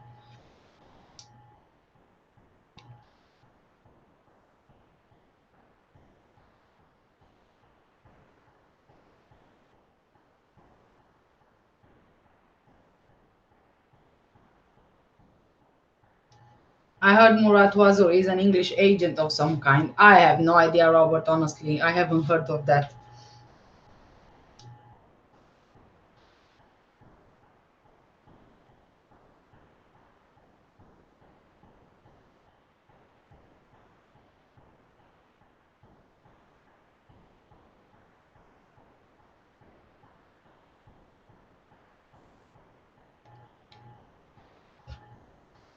Currently saying Robert Murat is not a killer. He helped the McCanns find Madeleine. I don't think he's a killer either. I do think, however, that he has something to hide. I think that he's hiding something.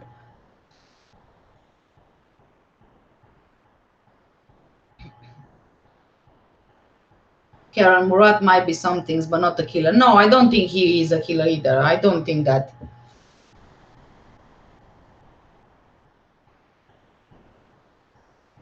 I think that even if he knew about Madeleine, it's possible that he knew about her after the fact only. That could be an explanation why the sudden flight from the UK to Portugal. But no, he's not. I don't think he's.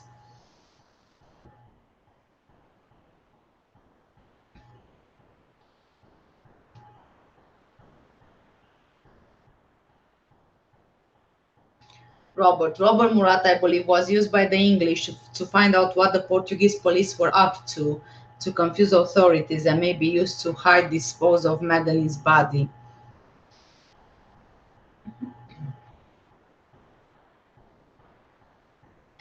I mean, he was translating, you know, English, Portuguese, Portuguese, English, so he more or less knew both sides. I mean, what they knew.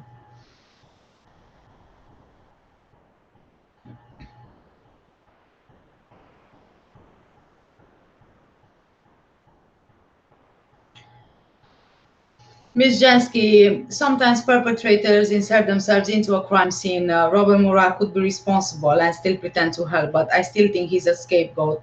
Yes, I completely agree with you on everything you said there. They do tend to insert themselves into the crime scene, in particular because they really want to find out information about what the police know, so they can see if they are suspected or someone is suspected.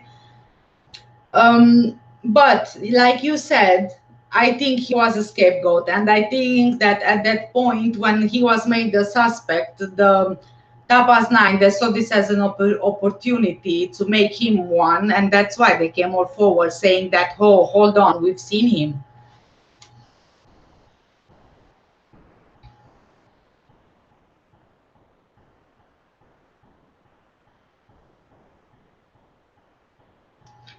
Hi X, Tim McCann only approaches people who are corruptible. They study them, check their backgrounds and family history, then they bid. They bid to win.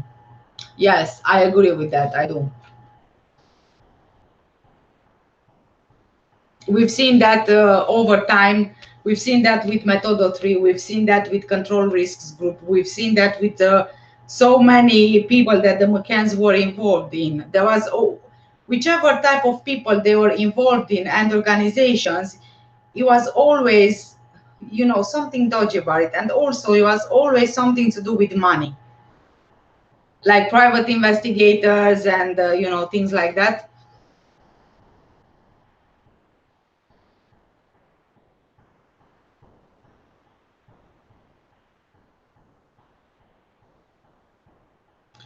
Actually saying journalists are at the forefront of the corruptibles. Yes, this whole rumor about Robert Murat started with a journalist who was there in Portugal, a British journalist who contacted Leicestershire police saying that he's behaving suspiciously, and she reminds him of another suspect years ago. I think he was in Jill Dandos. I'm not quite sure if I remember well. But anyway, yes, then Leicestershire police contacted the Portuguese police. So you see, all went into a circle, and then we managed to find out that that journalist was somehow connected to Rebecca Brooks, who was responsible for, pressuring the Madeleine McCann Fund to be established.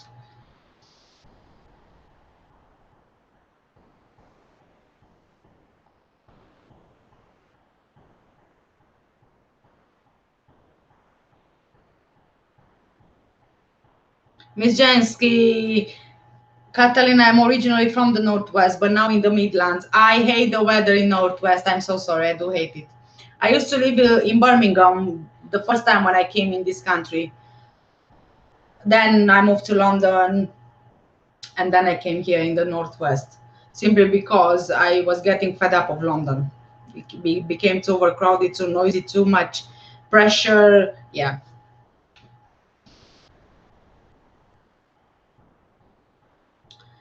Oh, sending it. Good night. Thanks for joining, and sweet dreams.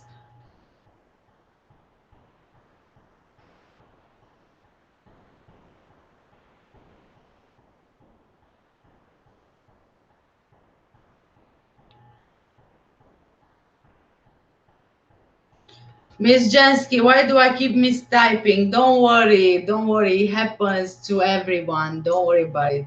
We can still understand each other. I keep misreading as well. See? We are a match.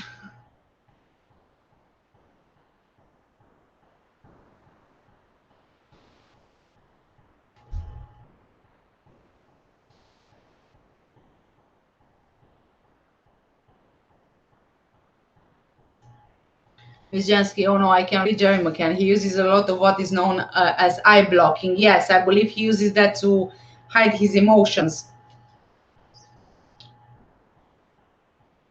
But in general, I do find him hard to read, although most of the times I am seeing a lot of frustration and anger from him.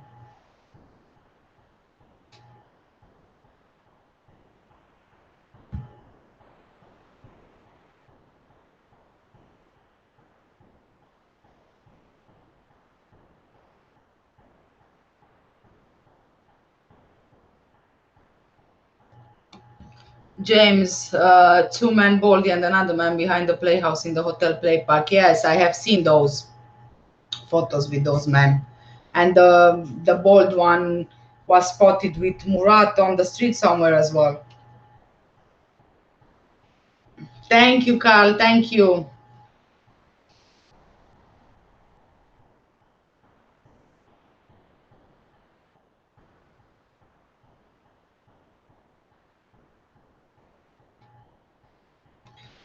Robert is saying Madeleine died earlier in the weekend. Murat was called in to help clean up. He's not the killer of Madeleine. I don't believe he's the killer either.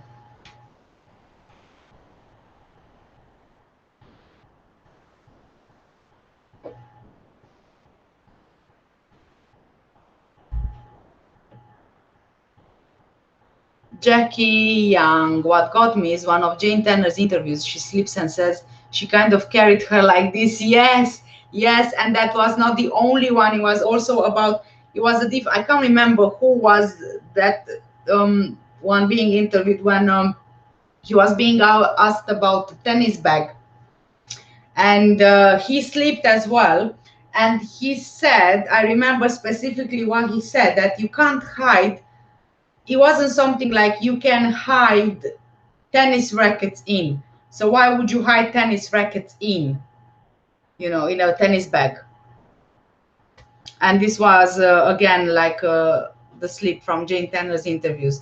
And it wasn't only Jane Tanner's, it was her husband as well who slipped about her. He kept saying she about the abductor.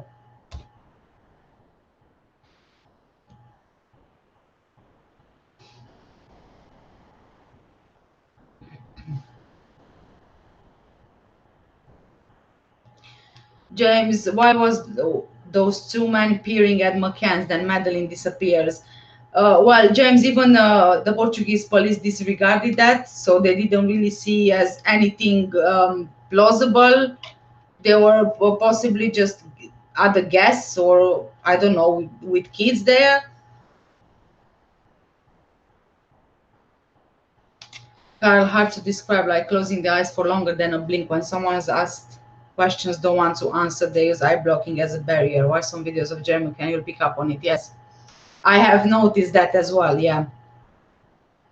And you see how he's usually clenching his jaws, like you can see here at the sides.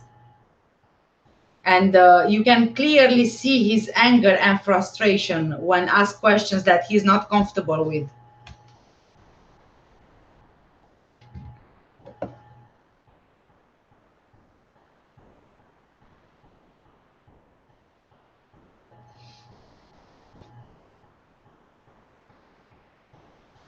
Miss Jansky, I wonder during this afternoon's chat if the person in beach clothes could have been a female.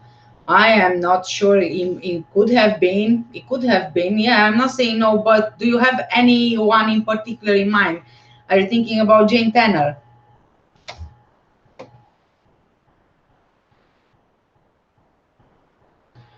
Karen Games, same as when Jerry said, wonder what her motives were. Yeah. There are a lot of slips from a lot of them, from a lot of the members, and you only get this kind of slips when you are obviously lying, and you know exactly what happened, but you are covering it with a lie, and then without even realizing, you are just spilling stuff which you don't even probably realize on the spot you did.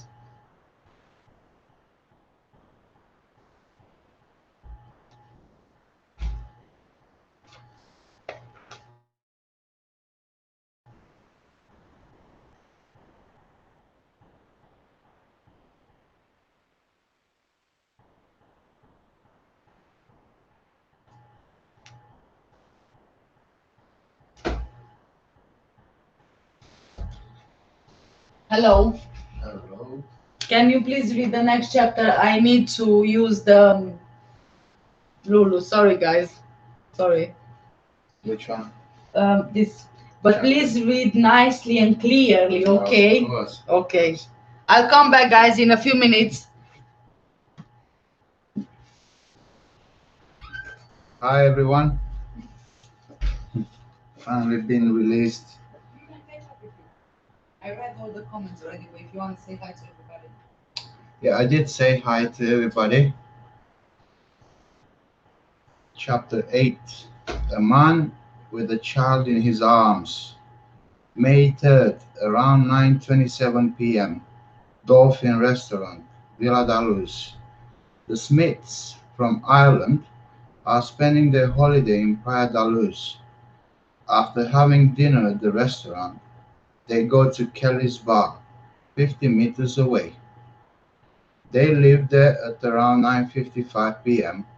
to go back to their apartment in Estrela da Luz, west of the Ocean Club, 300 meters further on. They don't stay late because the next morning one of them has to go back to stay to Ireland. It's a big family of four adults and five children.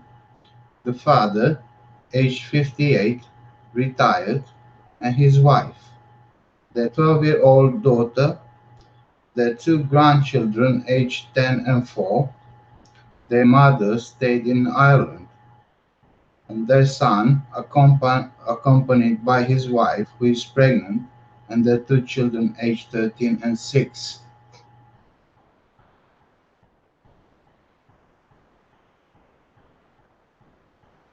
They go in a northerly direction, the group spreading out. The children are never far away from the adults. There is nobody about. They climb a few steps to reach 25 de Abril Street, cross it, and turn left into Juan de Mayo Street that runs along the west side of the Ocean Club. They haven't gone 30 meters when they come across a man walking up the middle of the road. He is carrying a child in his arms, head resting on his left shoulder.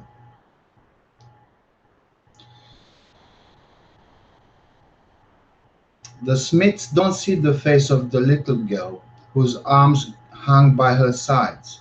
She is dressed in pale-colored, maybe pink pajamas. Her feet are bare. She is white and she has blonde hair that covers her neck. The individual's appearance gives the impression that he is not a tourist. He is wearing cream-colored or beige trousers, classic in style, perhaps linen or cotton. He is a white man, aged around 30 to 35, with no other distinguishing features. He is between 170 centimeters or 180 centimeters tall, is visibly in good physical condition. His brown hair is cut short. His face is tanned.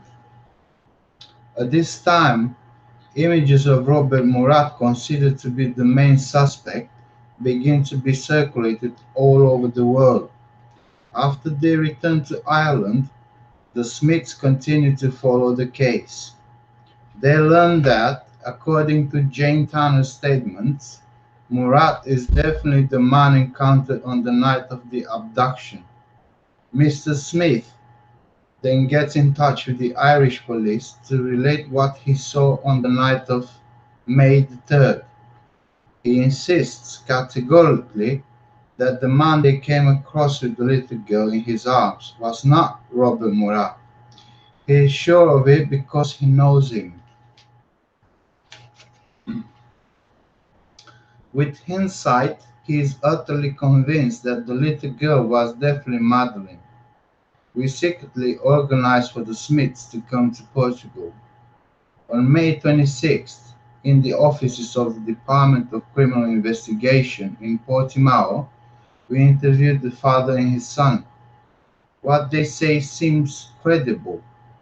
However, because of the dim street lighting, they said they would have a hard time formally recognizing the man who was carrying the child. On the other hand, they described very clearly how the man was holding the little girl and how he was walking. That scene is indelibly printed in their memory.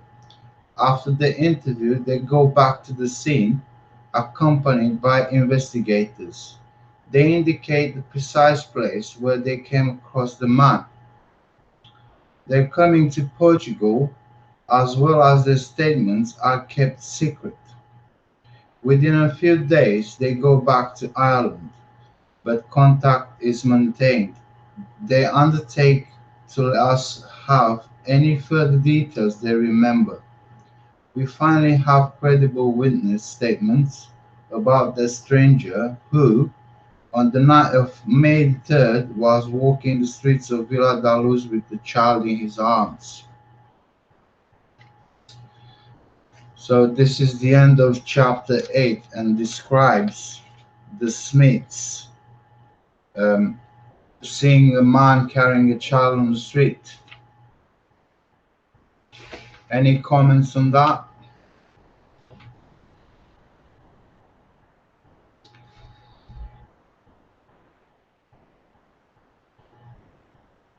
Do you think you've heard this part? Well, I just read it now. By after I finished the chapter, it says clearly about the Smiths that they tried to give as much info to the police, Portuguese police, about the sighting they had. Um,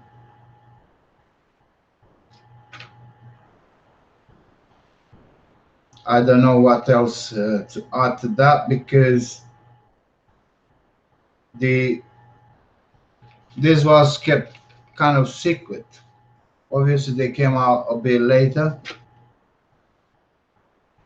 They can't really say who, for sure they saw because of the light.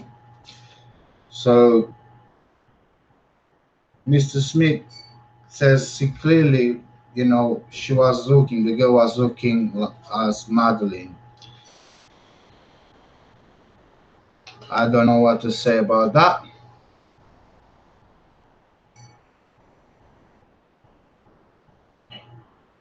Um,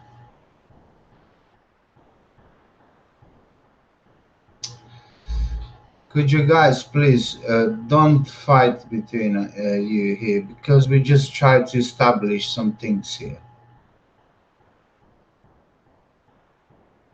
James and Miss Jensky, please don't, it's not nice to kind of, pinch each other. Just,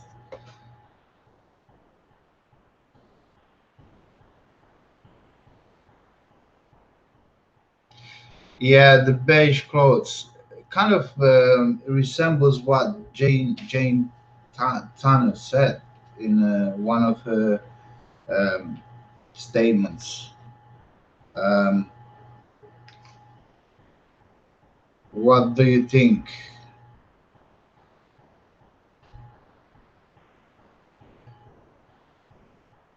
Yeah. So Jane Tanner, I remember that she said about the beige clothes. Definitely, was one of the statements she tried to explain what she saw. Now, because the Smiths they saw a kind of similar thing, I'm not sure now what to believe. What do you think? Are you back? I am back, yes. So I was reading chapter 8, the man with the child in his arms. Obviously, there you go. Shall I read or shall you read or However you want. However you want. I need to be on the run. So, Yeah.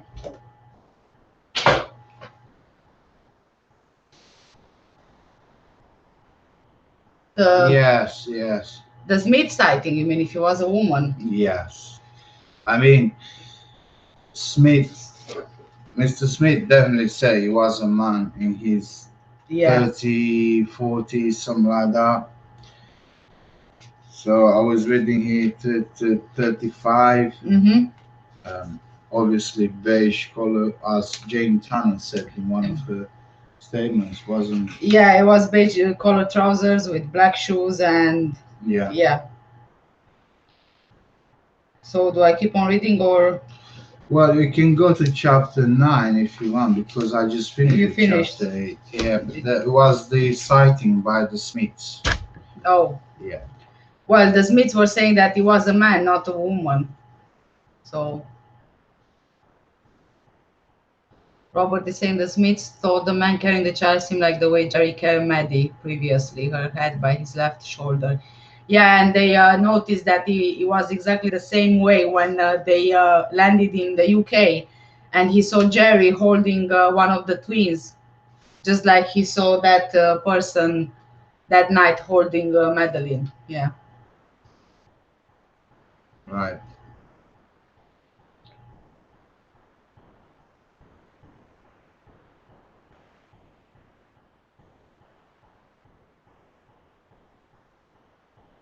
What do you mean, James?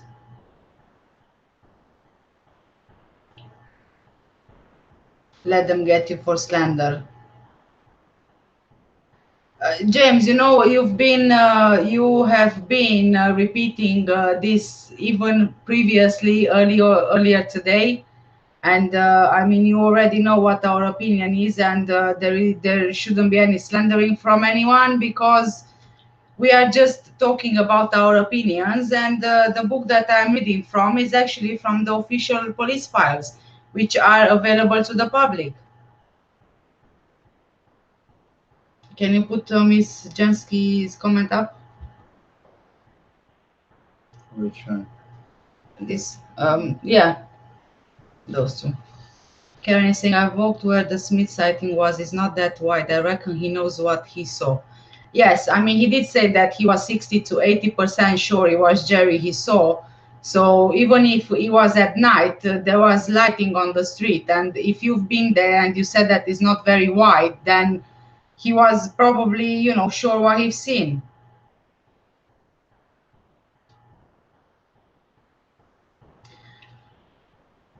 Miss Jansky, didn't she say the person had long hair? Then Jerry saying her.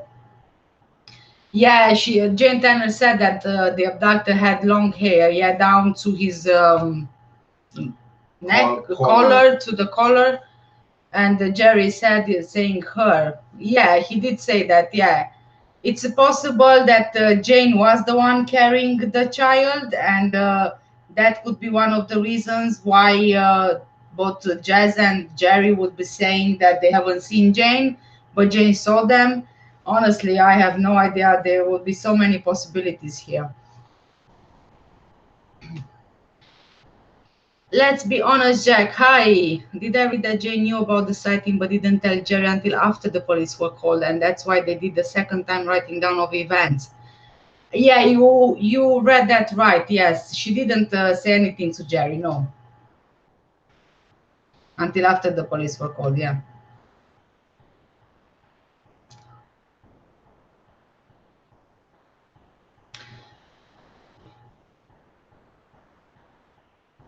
James in the other things apart from the case. So if you can please keep on the case. I don't think anyone is interested to know about anyone else's drinking or things they do. Honestly.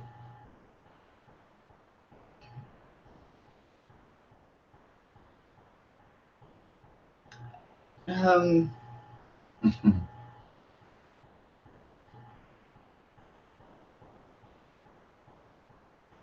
okay, can you please block him because he's been going on now for even earlier today.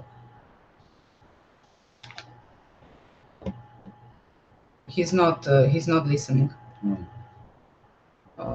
You'll have to go on here, I think.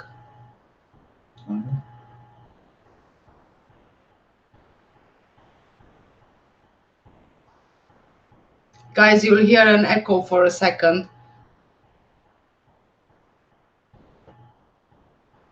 Oh, here.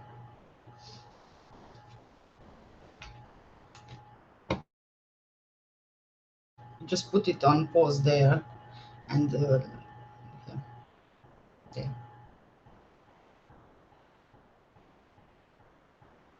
I just. Mm-hmm.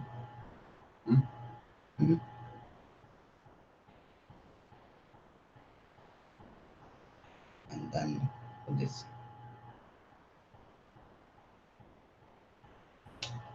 Okay.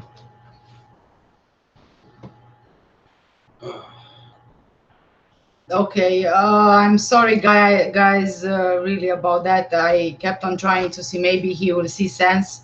I think I've blocked him. I'm not quite sure even how to work this thing.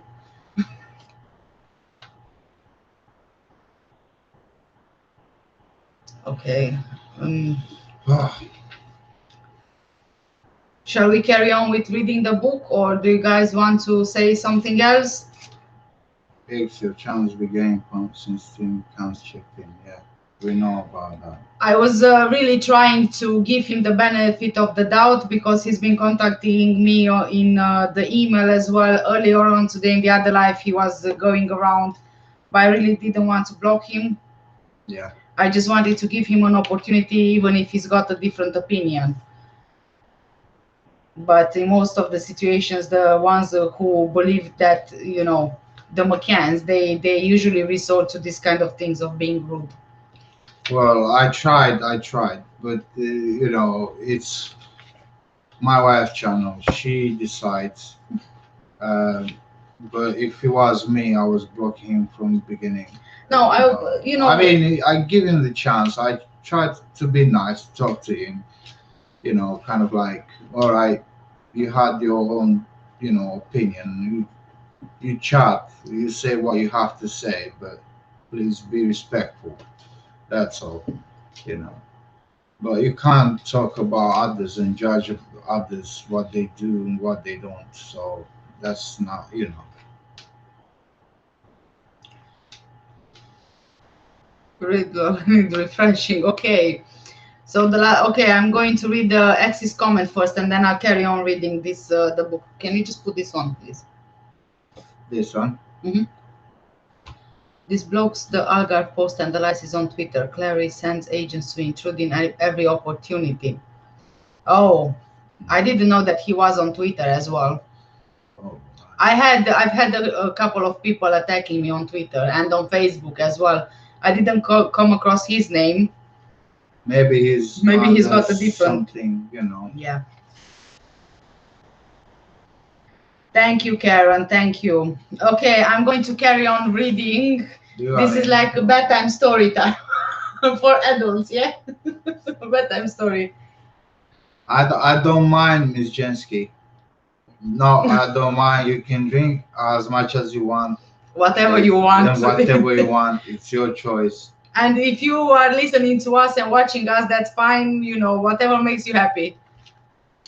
Yes, JD, we blocked him. Yeah, JD, you know, it's very hard when we don't have a moderator, but being such a small channel, you know, it's not... Yeah, I mean, and we do the lives whenever we can. Yeah. You know. Okay, moving on. Let's forget about this. Where were you? Yeah, you can just go. Chapter 9, yeah? So that's Mallorca, September 2005. This is going to be an interesting one. Madeleine Mccann is 2.5 years old, and the twins just a few months when they go on holiday to Mallorca with their parents. 3 couples and their children go with them. David and Fiona Payne with their 1-year-old daughter. Fiona is pregnant with their 2nd child. What? You know what? I made some notes here from previously, and I can barely understand what I've written, if you can see the page there. So, Stuart and... What? Let me see. Can you understand my handwriting? I can't understand my handwriting. Stuart and who is this? Tara.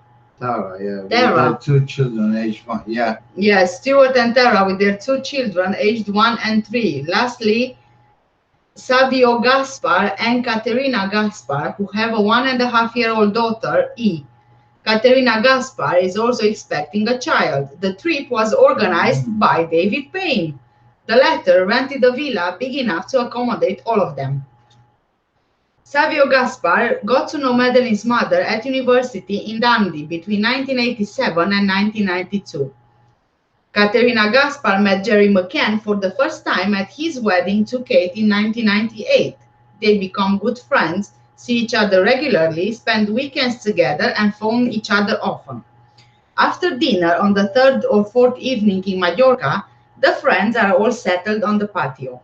They are having a drink and chatting when Catalina Gaspar witnesses a scene which flabbergasts her and makes her fear for the safety of her daughter and the other children. She is sitting between Jerry McCann and David Payne when she hears the latter ask if she, probably Madeleine, did that. He then puts a finger in his mouth and begins sucking it while putting it in and out.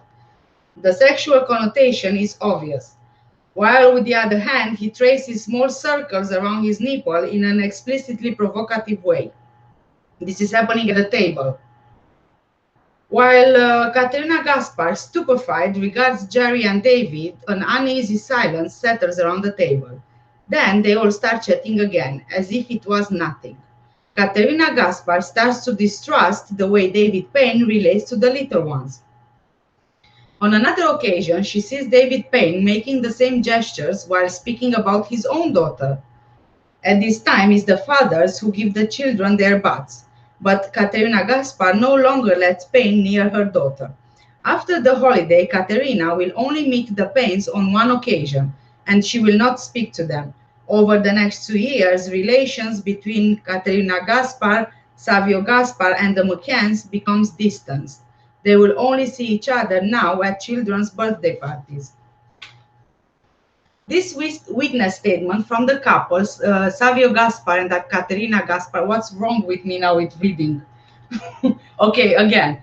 This witness statement from the couple, Savio Gaspar and Catalina Gaspar, is taken by the English police on May 16, 13 days after Madeleine's disappearance. That information, very important for the progress of the investigation, was never sent to the Portuguese police. When the Portuguese investigators learn about similar events that allegedly took place during a holiday in Greece, without, however, obtaining reliable witness statements, they tell the English police, who even at this point refrain from revealing what they know on the subject. It will only be after my removal from the investigation in October 2007 that this statement will finally be sent to the Portuguese police. Why did the British keep it secret for more than 6 months?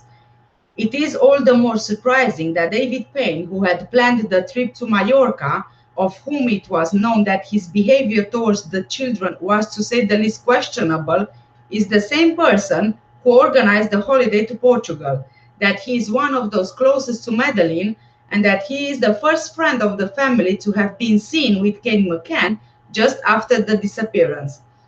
He was still present in Via da Luz when the English police received that witness statement. Why wasn't he interviewed immediately? Without doubt, the Portuguese police could have made progress with the investigation thanks to that lead. Such behavior would merit close attention. Were we looking in the right direction? Might we have established a link with the events of May the 3rd? It is difficult to seriously doubt these witnesses. This is the end of the chapter. Right.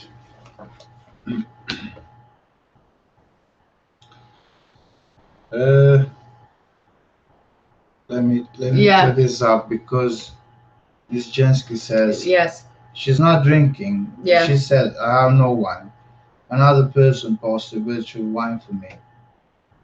And then everything went out of control. Yeah. Yeah, okay. Well, too bad they don't have proper wine. Let's be honest, Jack. Hey, I got PM and told off by Pamela Gurney. I didn't know whether to laugh or feel scared. Oh my God, Pamela Gurney, seriously, she's been harassing me on Facebook. Oh my goodness me, it was horrendous what she did with her team of trolls on Facebook groups.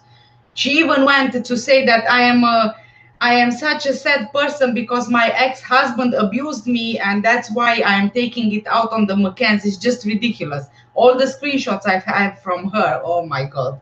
That woman, whoever she is, she's just, never mind, moving on.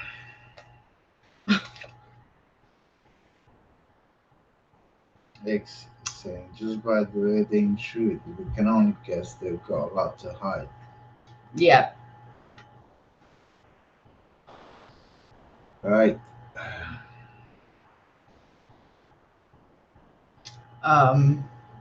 Miss Jansky, who is Pamela Gurney. Okay, I'll be your mod. That's great, JD. You can be my mod, but I have no idea how to put you my mod. I think we have to go back to YouTube for that. Can I do it now? I'll do it now, JD, okay? And then we can chat a bit more about it in Facebook messages. You have to do the same like you did previously when you blocked that guy. Really? Yeah. Okay. Yeah. But go to JD here. Yeah. And you can put add moderator. Oh, yeah. Okay. Okay. JD, you are officially the moderator now. Just don't kick everyone out. Okay. Yeah, let's carry on. Thank you for offering, JD. Robert, to say any man would have punched David Perry in the face for speaking about his daughter like that. Exactly. When I was covering this, I said precisely the same thing about you. If you would have been you. No, I wouldn't punch only. Oh my God! I would literally rip his meat off. His meat off. Yeah. What? His sausage?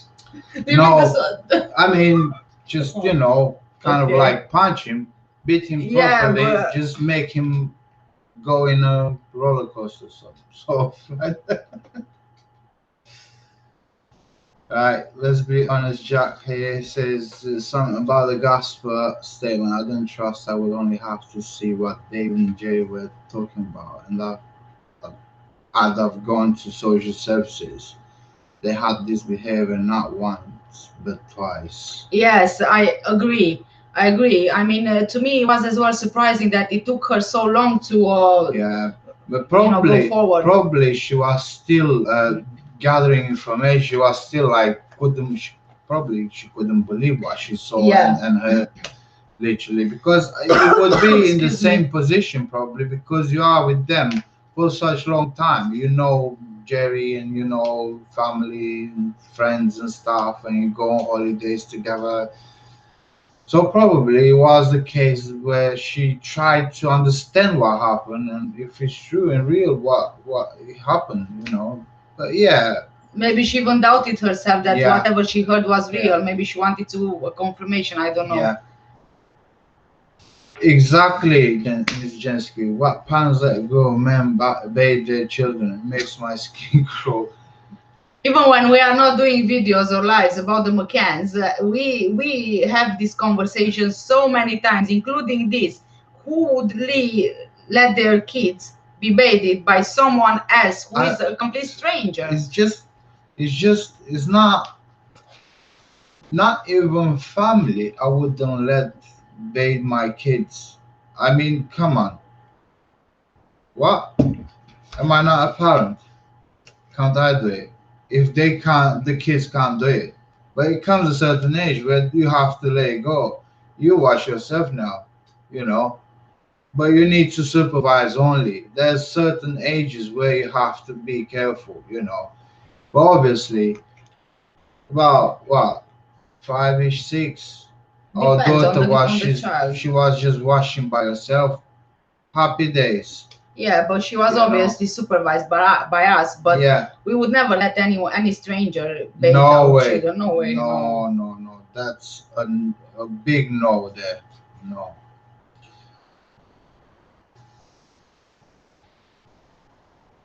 There you go. Let's be honest, Jack.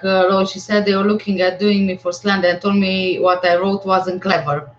She was, I had to block her from my YouTube channel because she started off with me and then she carried on with everybody else who was defending me, really. And she was instigating, bullying against me on Facebook, her and her team. And it got to the point where I got really so fed up that all I could talk about with my husband was about that. And I didn't even know how do I make it stop, because they just didn't stop. I didn't do anything. They kept on sharing my videos.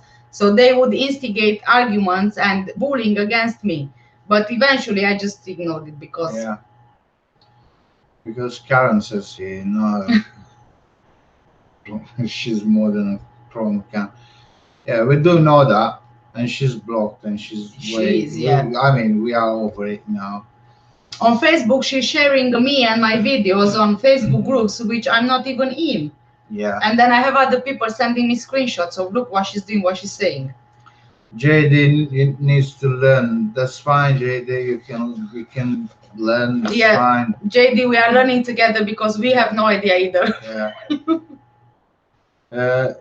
Karen says, hated the fact the men bathe the children. Yeah, true. At least you leave, women do that thing, because, if it's in a group as they did, you let the woman do it, not the men. But still, I wouldn't. I still wouldn't. No, either way. No. But in their case, I mean. Yes, in their case, yeah. Not mine. Mine wouldn't happen at all. Such thing. But in their case, because they were there were plenty of women to bathe kids. Come on. I think this. Robert is saying. Maybe she had a glass of wine or two, couldn't believe it. Yeah, that's what I was saying. Yeah. Maybe she just wanted confirmation before she went, she came forward. But even though she went to the police and she reported it, she wasn't taken in consideration. No, nothing happened. No. So nothing happened. Yeah. We don't know, Miss Jensky. We don't know. About Pamela Gurney, I've heard that she's married to someone who was in the army, and they have some sort of connections to hire up people, although I don't know if it's just rumors. I couldn't verify anything. I don't even know if it's a real name, so I don't even think that it's any use in telling you all of this, because it might not even be real. But to me, it seems that she has some kind of connections to them, because over the years she just doesn't seem to be stopping. She must have something to earn from it, I'm sure. I don't know. I've got no clue, because to go to this lengths and then just Anyway, even in 2007, most women were refused to obey anyone else's kids. True. But their group was different. Yeah. And as somebody said earlier, swingers, something. Yeah, swingers, yeah. I don't know. But still, it's just wrong. It's wrong. It was then and it is now.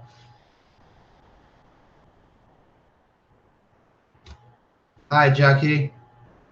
To be fair, Robert, would you believe it is strange how they took terms? Yeah.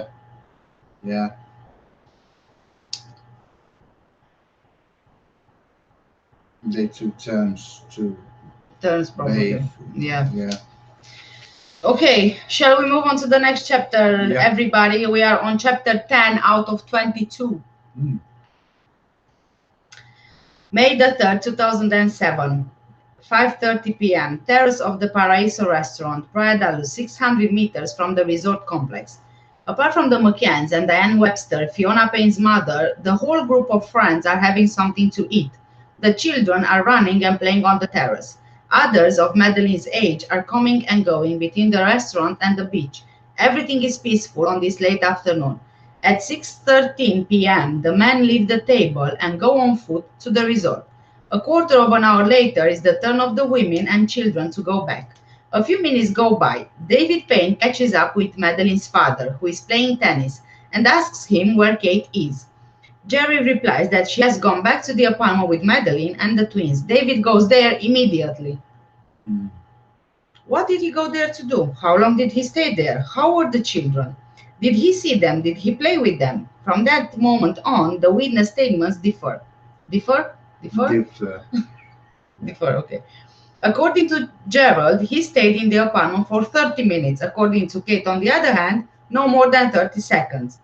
This difference of opinion is important enough to be taken into consideration. It's not the only one. David Payne allegedly went to the McCann's apartment to find out if Madeleine's mother needed anything, if he could help her take the children to the play area. He relates having seen Madeleine and the twins. The image apparently conjured up for him that of three immaculate angels. We note that at 7 p.m., the last person to see Maddie, apart from her parents, is David Payne. There is an entirely different version of that late afternoon, that of Fiona Payne. According to her, Jerry was not playing tennis, but was in the apartment with Kate and the children. Apparently, she accompanied her husband when he went to the McCann's apartment. Who is telling the truth?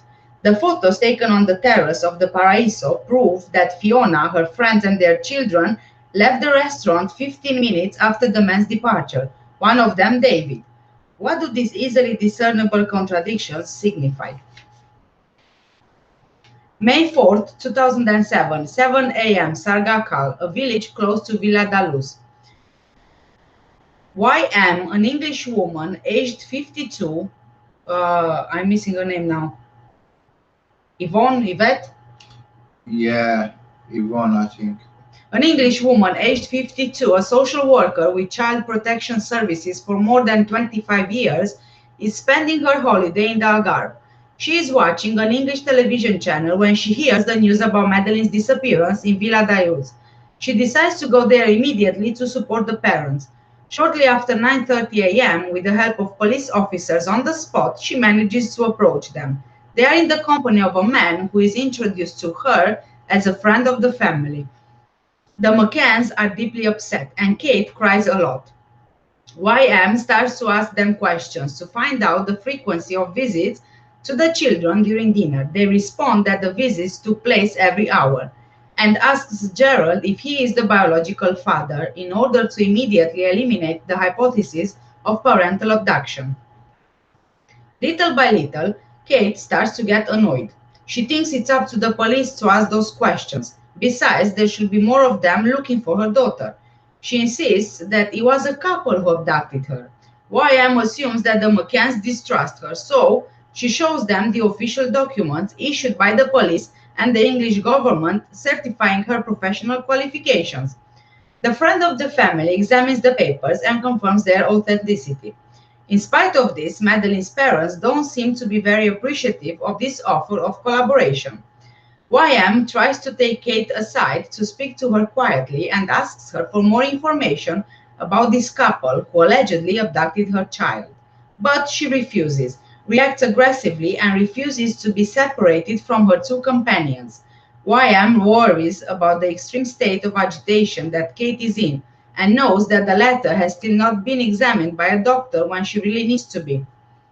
During this encounter, Kate tells YM that her daughter disappeared 13 hours ago. If you do the calculation, that means that Madeleine would have been abducted at 9 p.m. and not at 10 p.m.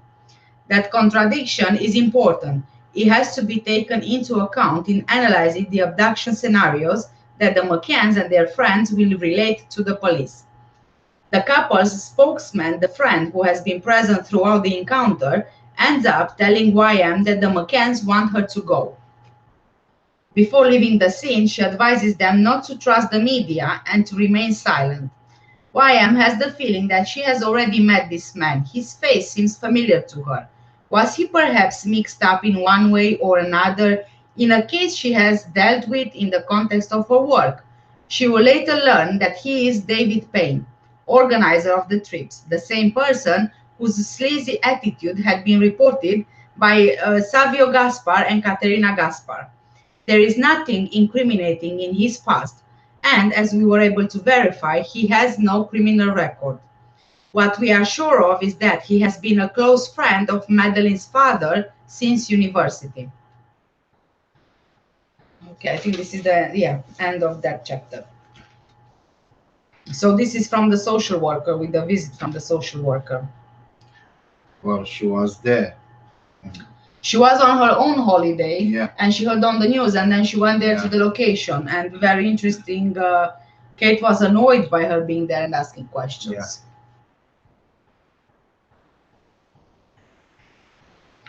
Yeah. Where were we? The swing, I suppose, leaving the apartment doors open saves the bother of putting kids in a bowl.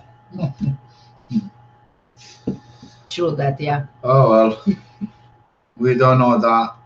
We don't know. But if they are swingers, on the other hand, this would be an explanation as to why they were always traveling together on holiday. All right. Well, that can be one of the reasons. Yeah. Jackie saying it seems strange them taking turns to bathe each other's children. Must admit, David Payne's derogatory interview was really disturbing. Yeah. Yeah. Definitely, yeah. Thank you, Carl. Thank you, Carl. Thank you. I really appreciate it. Robert, either David Payne was used to have a last sighting of Madeleine or he was going to swing Kate or the kids. I don't know, but nothing makes sense in there, because why would he go and check on Jerry's wife when Jerry was there? Why didn't Jerry go and check on his own wife? Why did David have to go and check on his wife? And why make three angels? Yeah, three angels, three immaculate angels. Why did he have to make that comment? What does that have to do with anything, really? It goes towards something else, which you know what I'm talking about. Mm-hmm. And then it's also the thing about Kate greeting David Payne only in a towel. And it's also the question of he stayed for 30 seconds, he stayed for 30 minutes. What could he do in only 30 seconds? How was she so sure that he only stayed there for exactly 30 seconds? I mean, did she use a, countdown thing? There you go. Jackie Young. The whole case is disturbing, but David's description of Madeleine was creepy. Yeah, I know. Yes. Yes, I really disturbing. Yeah. She was describing her not in a way you would normally describe a child, but more likely in a way that you would describe a person which you fancy. Yeah. It's the way that he used the words that he used. Yeah. Yes. Yes, we know that. Yeah. They have, and most of the times they're all of them were together, and most of the times, as we already know, David Payne was the organizer of the holidays. Yes. Yeah. Yes. So. Chapter 11, yeah? Yeah, moving on to chapter 11. There's some pictures there. Yeah, I'm gonna try and show the pictures as well, but I'm not sure if they will be so clear. Mm-hmm. Okay. Analysis of a crime scene, apartment 5A. It's 10 a.m. After dealing with everyday matters, I joined the team of investigators responsible for the Madeleine case. The Leicestershire police are present at these meetings, as well as Jose Freitas. The latter, aged 46, is descended from Portuguese people who settled in Madeira and emigrated to the United Kingdom to find work and a better standard of living. Violent crime, abduction, and illegal confinement are the speciality of this high-ranking Scotland Yard officer, who joined us 18 days into the investigation. The English authorities considered that the presence of a man who knows Portugal and its culture could facilitate the investigation. He speaks our language with a British accent. Until he left, at the time of the McCann's return to England, he never managed to say imprensa, which he always pronounced empresa. Okay, I understand what that means. We take stock of the different operations set up. Then we examine the photos taken on the night of May the 3rd. The apartment is made up of 2 bedrooms, a lounge, a kitchen, and a bathroom. What immediately jumps out is the order that prevails in the bedroom where Madeleine and the twins were supposed to have slept. There is nothing to indicate that any abductor had passed through the window. How high is the window ledge? 91 centimeters. There is a bed against the wall under the window where it looks like someone had slept. At the foot of the bed, against the same wall, there is a wicker armchair. No shoe prints were found on it. There are some photos on here. I can show you the photos. I don't know if you'll be able to see them. Where is my camera? Yeah, there. Yeah.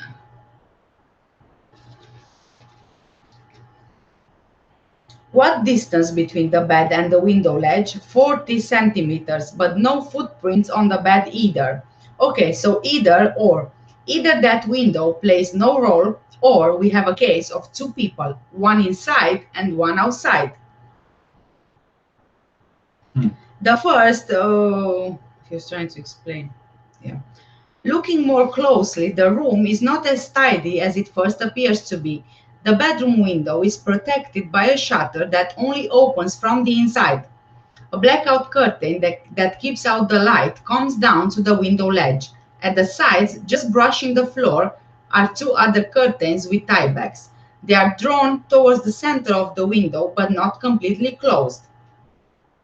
The right-hand tieback has fallen between the foot of the bed and the wicker armchair, the back of which is stuck to the curtain. On the left, the tieback is hanging from its holder, but the curtain isn't straight, as if someone had tried to close it in a hurry. While the tiebacks should have been hooked up, none was in the correct position. Kate insists that the curtains had been completely closed, and that the abductor must have half opened them to facilitate his escape through the window. But the tiebacks serve to hold the curtains to the side while they are open. To close them, of course, they must be unhooked. So I can show you again this. Again, where is my camera? Yeah. Yeah, so. Not really clear, to be honest. No. Yeah. All right. So it's in pulling the curtains to close them that they would inevitably be in that position. It could reasonably be thought that the abductor had tried to close the curtains after he went through. That would only have slowed him down. Another hypothesis is to suppose that the curtains had been arranged like that after the disappearance. In that case, we would instead be dealing with an attempt at faking the crime scene. These first observations are not the only ones that lead us to consider a setup. The way the bed sheets were arranged, but also the child's soft toy, equally raised doubts.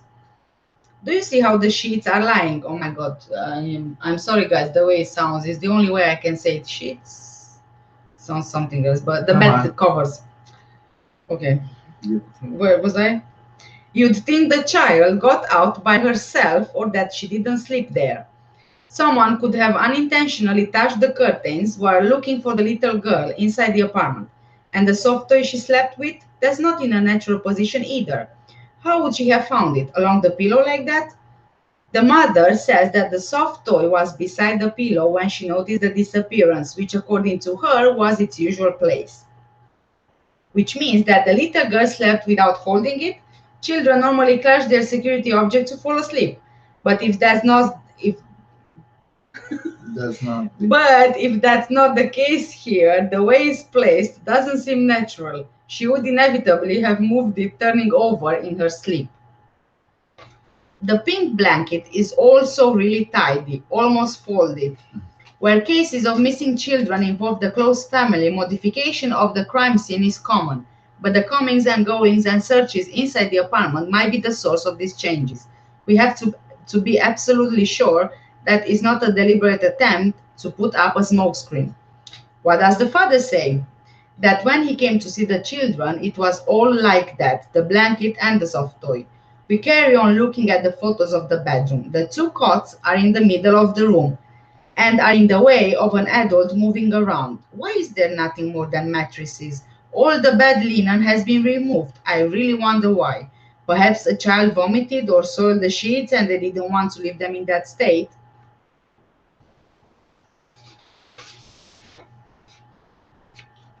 The twins only woke up when they were being transferred to the other apartment. They sleep deeply, those English children. Yeah, no joking.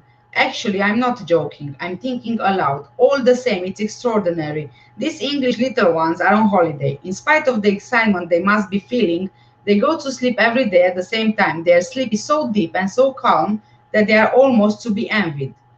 We then examine the photo of the lounge. This room has 3 openings, 2 windows and a patio door that opens at the back onto a balcony, from where you can see the area with the swimming pools and restaurants and the road. It is this patio door and not the front door that is used when you want to get into the apartment more quickly, coming from the restaurant. We notice that the sofa situated under one of the windows has been moved. The back of it is crushing the thick curtains. If these were closed to keep the light out of the room, it's curious that those at the other window were left open. That sofa could have been moved when they searched the apartment looking for the little girl. It's possible, but consider, the window is 3 meters above the road and directly overlooks the pavement. You can bet your life that the parents were not going to leave the sofa pushed against the wall and risk seeing their children climbing on it and falling.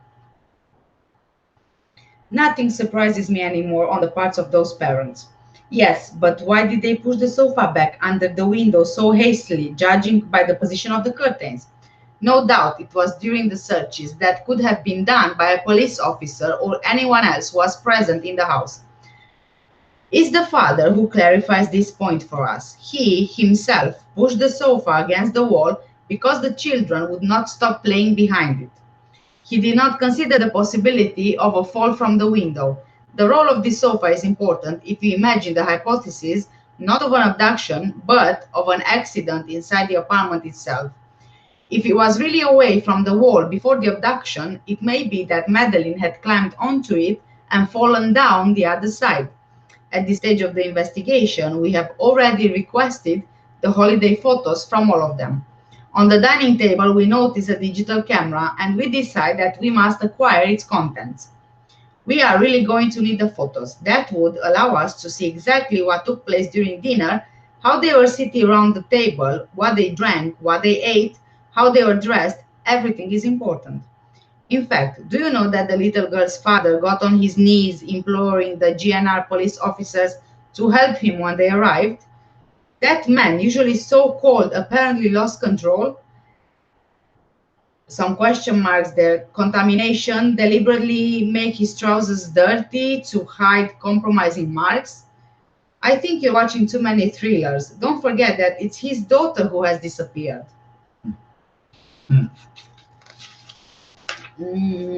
Let's see.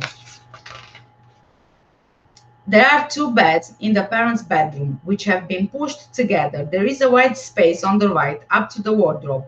One of the 2 beds has visibly not been occupied. I don't understand the point of leaving so much space on the right. Normally, one of the 2 cots was there. So, the couple slept in that bedroom with the twins and Madeleine in the other. Okay, but why on that night are the 3 children sleeping alone in the other bedroom? Not necessarily alone. In the photo, you can clearly see that the second bed under the window has been occupied. So only one person slept in the parents' bedroom. The mother would have left the father to sleep alone. That could mean there was trouble between them. Now they walk around hand in hand and as if something had changed during the holiday. So many issues to be clarified. Is that a little box of pills? No, it's band-aids. Where is their medication? None has been found, not even a bit of Benuron. For doctors, Benuron is like a paracetamol for pain and fever. It's probably used in Portugal. Perhaps they took it with them when they took the twins from the apartment. Now it's a bit late to clear up that detail. The little ones weren't ill, so why were their parents eager to take the medication along with them? Perhaps it was intentional, perhaps not. Or it's quite simply at the bottom of a bag and no one thought to ask them about it. So this is the end of the chapter. I just want to show you the bedroom here. I'm hoping you can see a bit, although not very clear. Yeah. That's the parents' bedroom there. Yeah. So I'm in this chapter.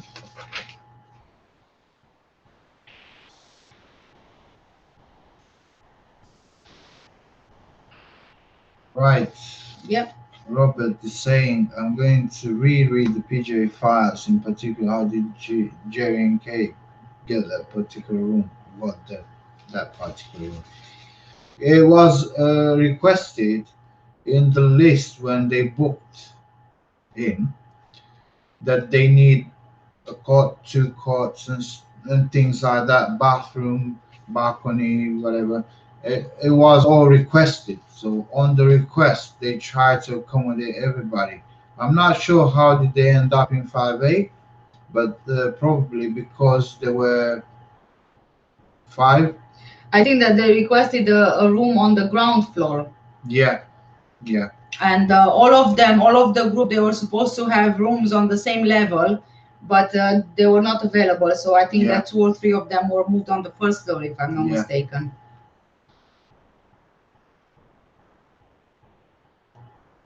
Yes, the dogs. You know, there's this. The dog sniffed there, and they sniffed.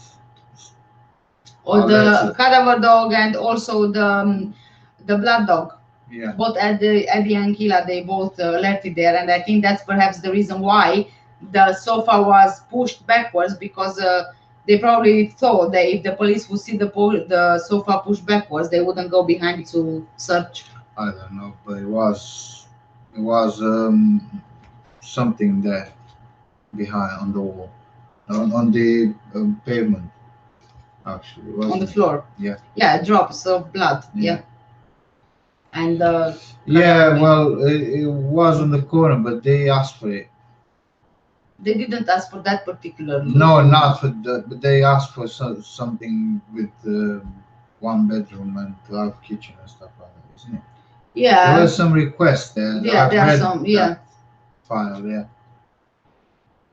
That particular room on the corner, I don't think that it was in particular requested for that one. yeah.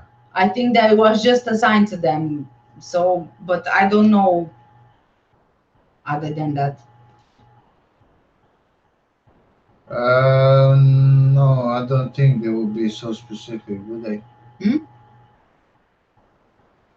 Yeah. Be so specific with what? I'm confused. With the room, the choice, the everything. Oh, That's what they were talking about. I don't think. I mean, you can be so specific to request a certain room number if you do know the room number and Yeah. you've been there before and you are familiar. I used to work in a hotel, and I had regular guests who kept on coming back, and one of them, he would always request room number 16. So because he's been there before, so he knew the room. So I think that's the only way that they would be able to be so specific. Well, let's be honest, Jack here says, with all respect to Gonzalo Amaral. I don't believe it was just an accident. There's too many high ups involved, including public media relations, for this to be just an accident behind the couch. I agree with that, honestly. I do. Even though, like you said, with all the respect to Gonzalo Amaral, I do believe as well that something more happened than, excuse me, than what just an accident behind the sofa. Yeah. Yeah. Yeah, that's what we were thinking as well. It was a pre-planting. It was all because he tried to damage one of the windows of the shutter, right? Yeah, I And think that they he were was testing his theory out to see he if it was would work. testing, so that means they knew it was all pre-planned, isn't it? It was even before they went to Portugal. Yes. Jerry said he wasn't going on holiday to have fun, and that was on the shuttle bus Yeah. after they landed in So Portugal. so many things that pinpoint that Yeah. this was pre-planned. Yeah, and also that that particular holiday, if you look at the check-in list of the guests, you will see that there are more than 30 people which are connected in the sense that they are medical professionals and businessmen and the Yeah. doctors. So the only way I see it, I can't see it as a coincidence. I can only see it as something which is planned, like maybe like a medical conference or a business trip, if you will. Yeah. Karen says here, Kate said she slept in the kids' room because she was upset with Jerry. Was there yet another excuse? I think so. I think it was another excuse. Yeah, she said that that's why she went to sleep with the kids, because she was upset with Jerry, that Jerry was flirting with that girl at the tapas restaurant when they had the trivia night happening there, and yeah, she left upset that he didn't pay attention to her. Yeah. Well, Robert is saying David Payne organized the trip. Maybe he gave Jerry and Kate that key. But don't they give you the keys from reception when you check in? I assumed that they would give you the keys from reception. Although there is a possibility that They've chose the rooms between them, and probably they changed somehow there. But this is a possibility. no, Yeah. I wasn't gonna say that, but But- that can be a possibility as well. I was going to say that I believe, and I believe for quite some time now, that Mark Warner was just a cover for something else. Sorry, guys. And so if Mark Warner was a cover for something else, then those particular rooms, I would assume they would be given on purpose, specifically for the planning and the events happening and so on, so that everything fits together. Do you know what I mean? Yeah, Mark Warner. Yeah, I've been saying this before, that it's possible that Mark Warner was just a cover for something else, and I think that they are involved as well. It's very interesting that after the disappearance and after a couple of years, Mark Warner was sold to another guy. I'm missing his name now, for a couple of millions, if I read it properly. Yeah. I'm not quite sure, but this person who bought it, he still used it as a hotel sort of thing, resort. Yeah.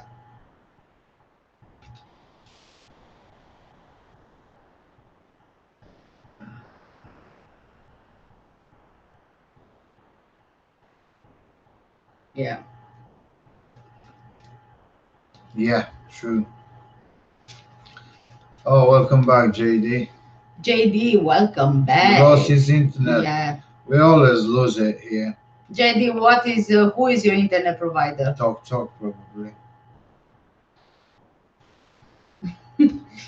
Well, that paints a different picture what the McCanns present. Yeah, it does.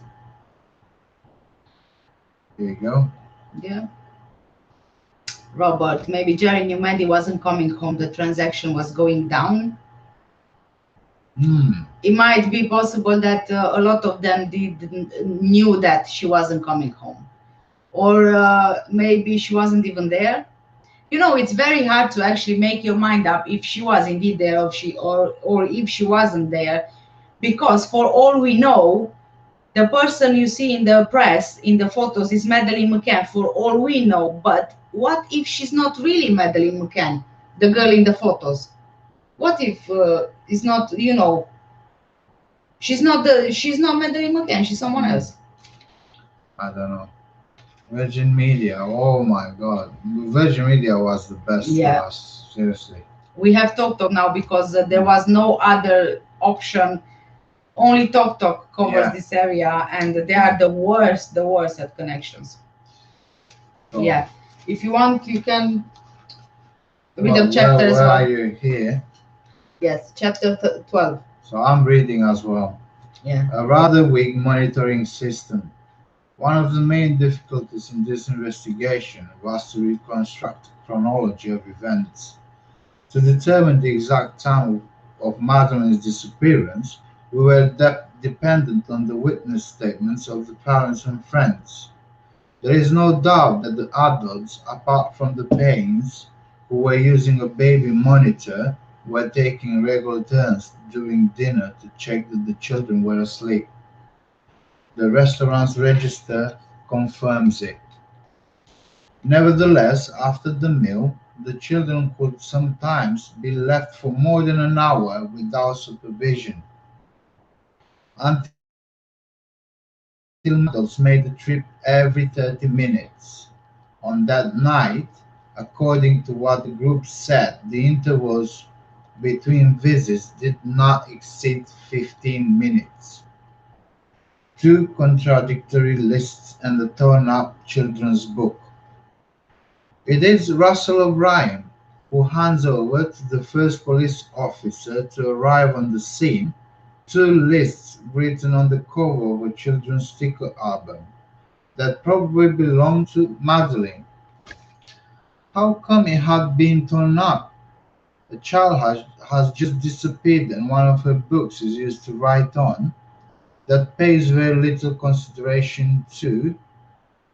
Didn't they have anything else to hand? A slip of paper or a paper napkin? Another unanswered question. These two lists describe hour by hour how the evening progressed. On the first we read 8:45 p.m. all assembled at poolside for food. 9 p.m. Matt Oldfield listens at all three windows 5A, B, and D. All shutters down.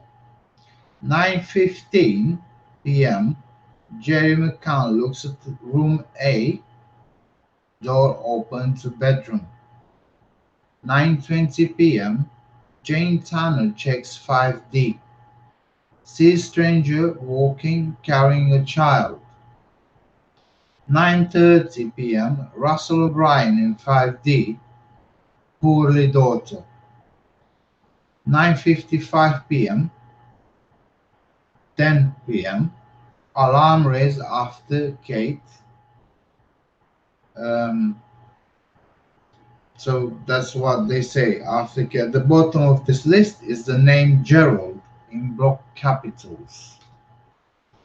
On the second list, differences are noted that are not trivial. 8:45 Paul. Matt returns 9:05. Listened at all three, all shutters down. Jerry 9:10, 9:15 into room, all well. Did he check? 9:20, 25. Jane checked 5D, sees stranger one child. 9:30, Ross plus word scored through Matt check all three. 9:35, Matt checks Dorsey's twins. 9:50, Ross returns. 9:55, Kate, word indecipherable, Madeleine. 10 p.m. alarm raised. Translator's note: I have tried to copy the above from the originals.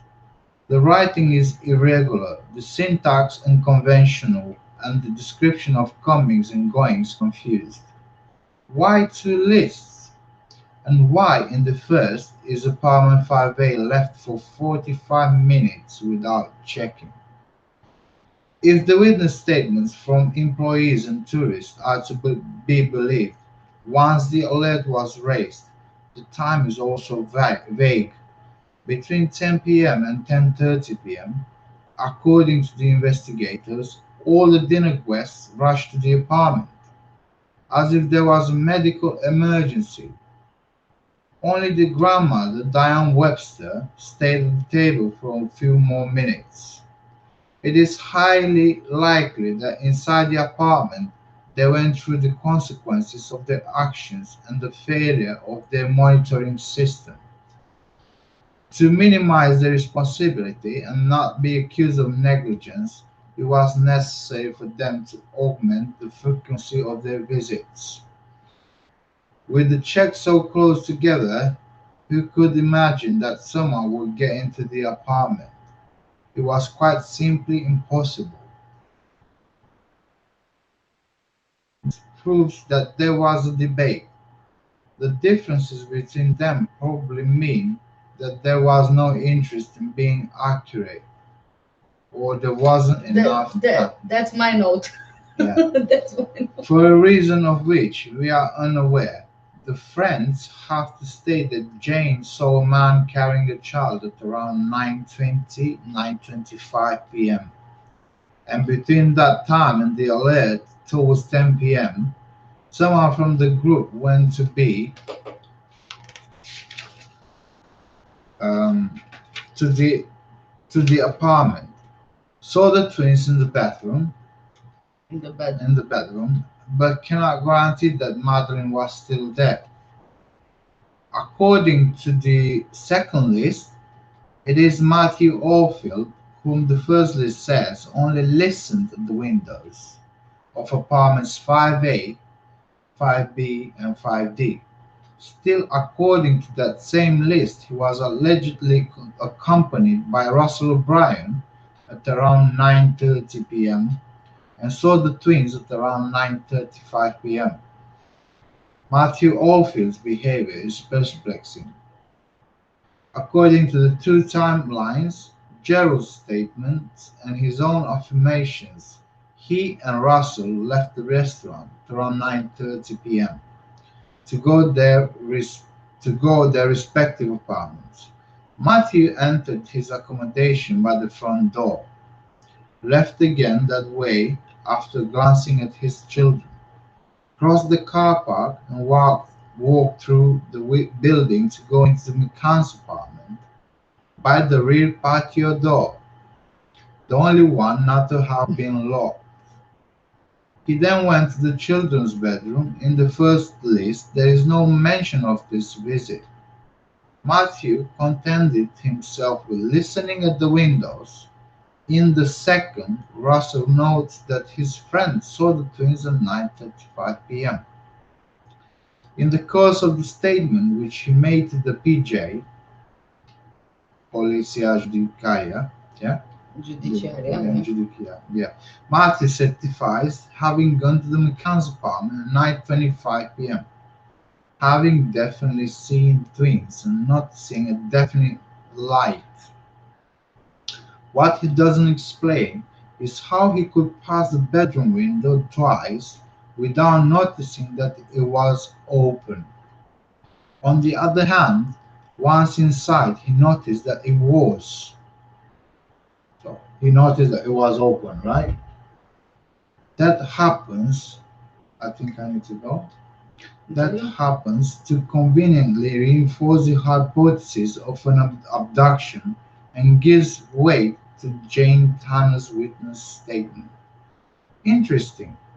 From 9:10 p.m., the intervals between visits go down to 5 minutes and not more than 15. Why did they need to tighten up the monitoring? Perhaps simply because it was at that time that it all happened. We deduce from this that the alert was bound to have been raised before 10 p.m. Matthew Oldfield's and Jane Tanner's witness statements contradict each other. Those of Matthew and Kate too. The latter insists that when she went into the apartment, the bedroom door banged shut, the window was wide open, and the curtains were raised by the wind.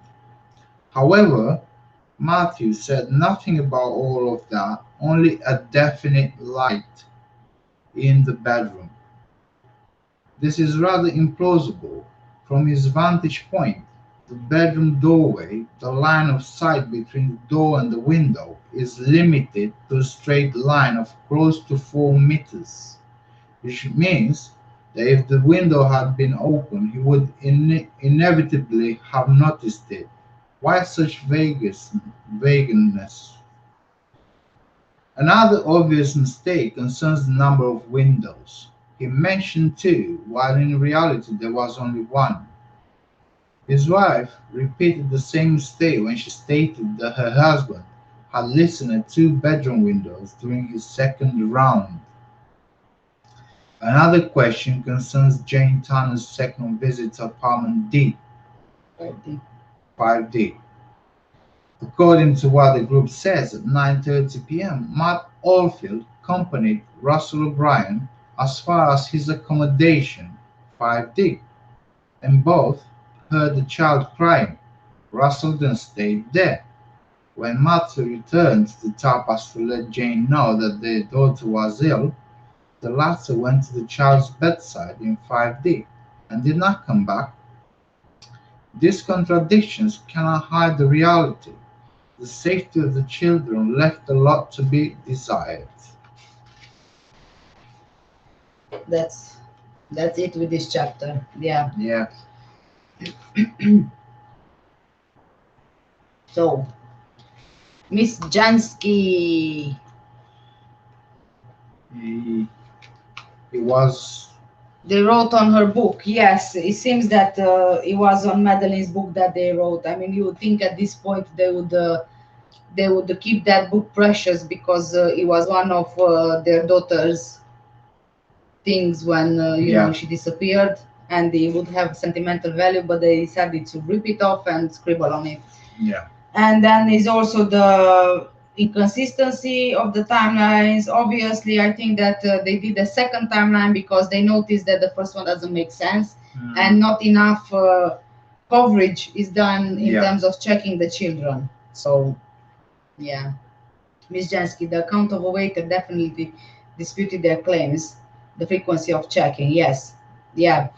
I think that it said somewhere between 45 minutes to 1 hour, maybe, that they were doing checks, and possible not as regularly as they make it seem. Yeah. Okay.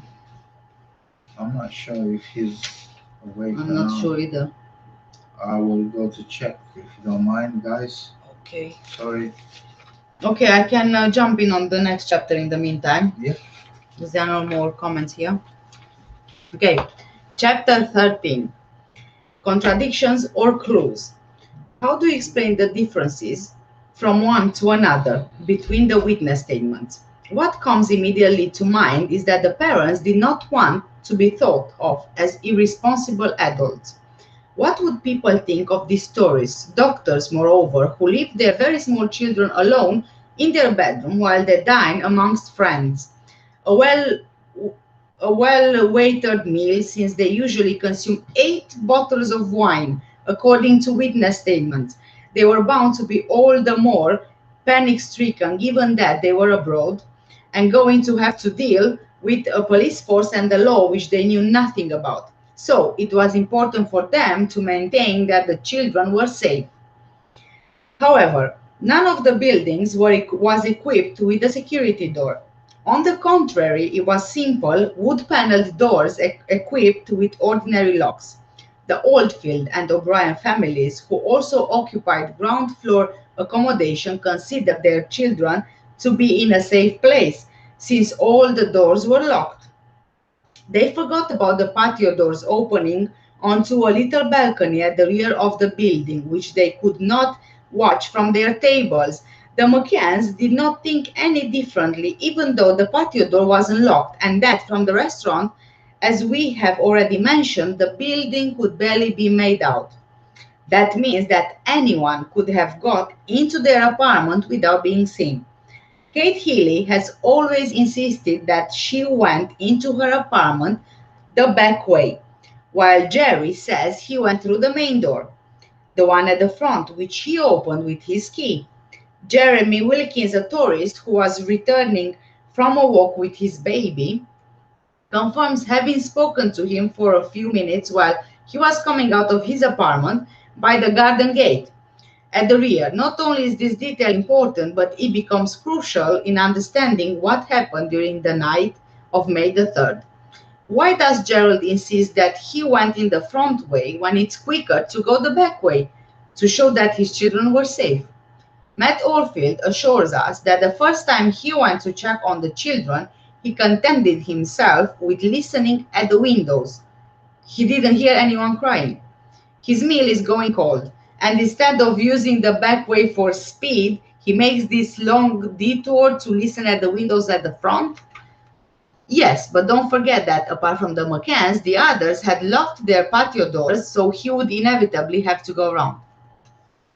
But when Matt goes with Russell, he enters his apartment round the front, comes out, walks around the building, and goes into the McCann's back way. Gerald should have given him his key. He would have gone in the front way and left by the back way, thus saving a good 100 meters. Besides these inconsistencies, several facts place in doubt the veracity of the witness statements and the very existence of an abductor. Anybody accessing the block from the front sees the windows of 5A, 5B, and 5D very clearly. They are all on the same level and are relatively close together. If Jane came across the abductor in the street, as she claims, that means that he was no longer in apartment 5A. As a consequence, the window which Kate says she found wide open would have been open at that time. But Jane was not aware of this detail, and she never spoke of it. When she went back to her apartment to replace her partner Russell sitting with their daughter, she had another opportunity to notice it. But once again, she noticed nothing. Jane is certainly not very observant. This remark goes equally for her friends Matt and Russell. Both take the same route, alongside all those windows, without noticing that one of them is wide open. Someone has to have lied.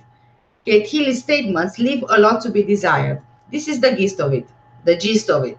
She goes in, notices Madeleine's absence, the open window, the shutter raised, and the curtains moving in the breeze. Okay, the classic scenario of an abduction by an individual having gone in through the window, which is to some extent corroborated by Jane Tanner, since the man she saw was coming from the car park just in front of the window in question.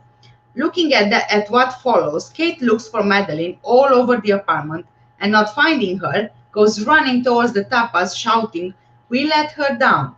Looking a little more closely at the facts, the mother has just discovered that there are only 2 children in the bedroom, that the window is wide open, and she goes back to the tapas, leaving the twins alone again. In a bedroom with windows wide open at night when it's cold and an abductor is hanging about, such behavior is hardly credible and difficult to justify, even in the grip of panic. A mother would not react like that. She would protect her 2 other children and not abandon them in their turn. She could have shouted help from the veranda to alert her husband and her friends. She could also have called him on his mobile phone. We find no plausible explanation for her conduct.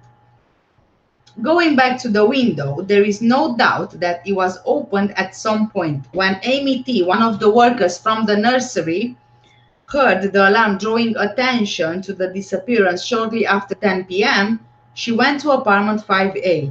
She noted that the window was just half open and the shutter was raised. The twins were still asleep.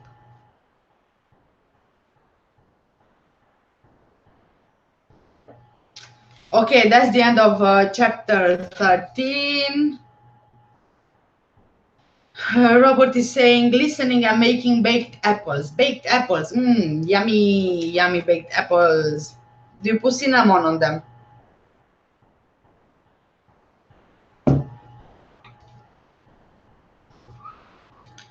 So it's 8:12 p.m. where you are.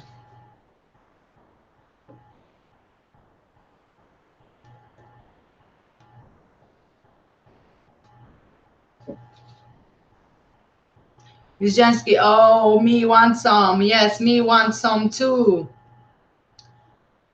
Send them with Royal Mail.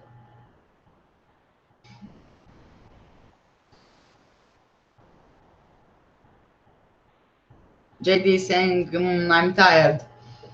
Yes, I am on chapter 14 out of 22.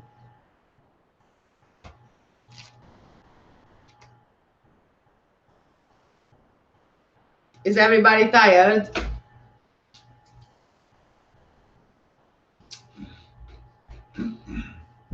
What's going on? It seems that everybody's getting tired. Is it? Yeah. Only Robert, he's making baked apples. Oh, I hope we put some cinnamon there. I was asking him that did he put cinnamon, yeah. Let's be honest, Jack. If the police say do not raise the alarm, it may put Madeleine at risk. Why within 3 hours inform the press on yes? And isn't it a coincidence a BBC employee was in the same apartment? Yes. Yes, of course. And there were so many things which they did against the police. What he was with his wife. I remember the name now. Yeah. Yeah. It was a couple who were working, Yeah. And also, they were specifically told that they shouldn't mention in their campaign Madeleine Coloboma of the Iris because it can endanger her life, and they did the complete opposite. Yeah. Can you do the rest tomorrow? Yeah, well. Let's see what the others are saying. Do you guys want to stop now and we finish off this tomorrow?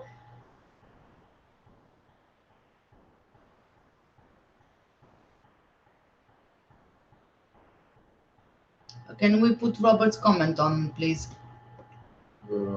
Yeah. The Tapas 9 are all creepy liars. I love to know what they all are up to now. Yeah, I would love to know that as well. But Jerry and Kate McCann, they are now public figures, isn't it? Allegedly, they are worth at least $1 million each. Yeah, Kate McCann is an ambassador for missing children. Jerry McCann is a professor. Yeah.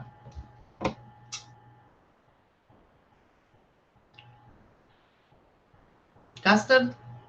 No Custard? butter, No. sugar, and cinnamon. I've never had baked apples with custard, honestly. Did you? No, but No. probably it's good. It's sweet, isn't it? Okay, sorry, JD, again, we took votes. I mean, not we took votes, but more people than you were saying to carry on.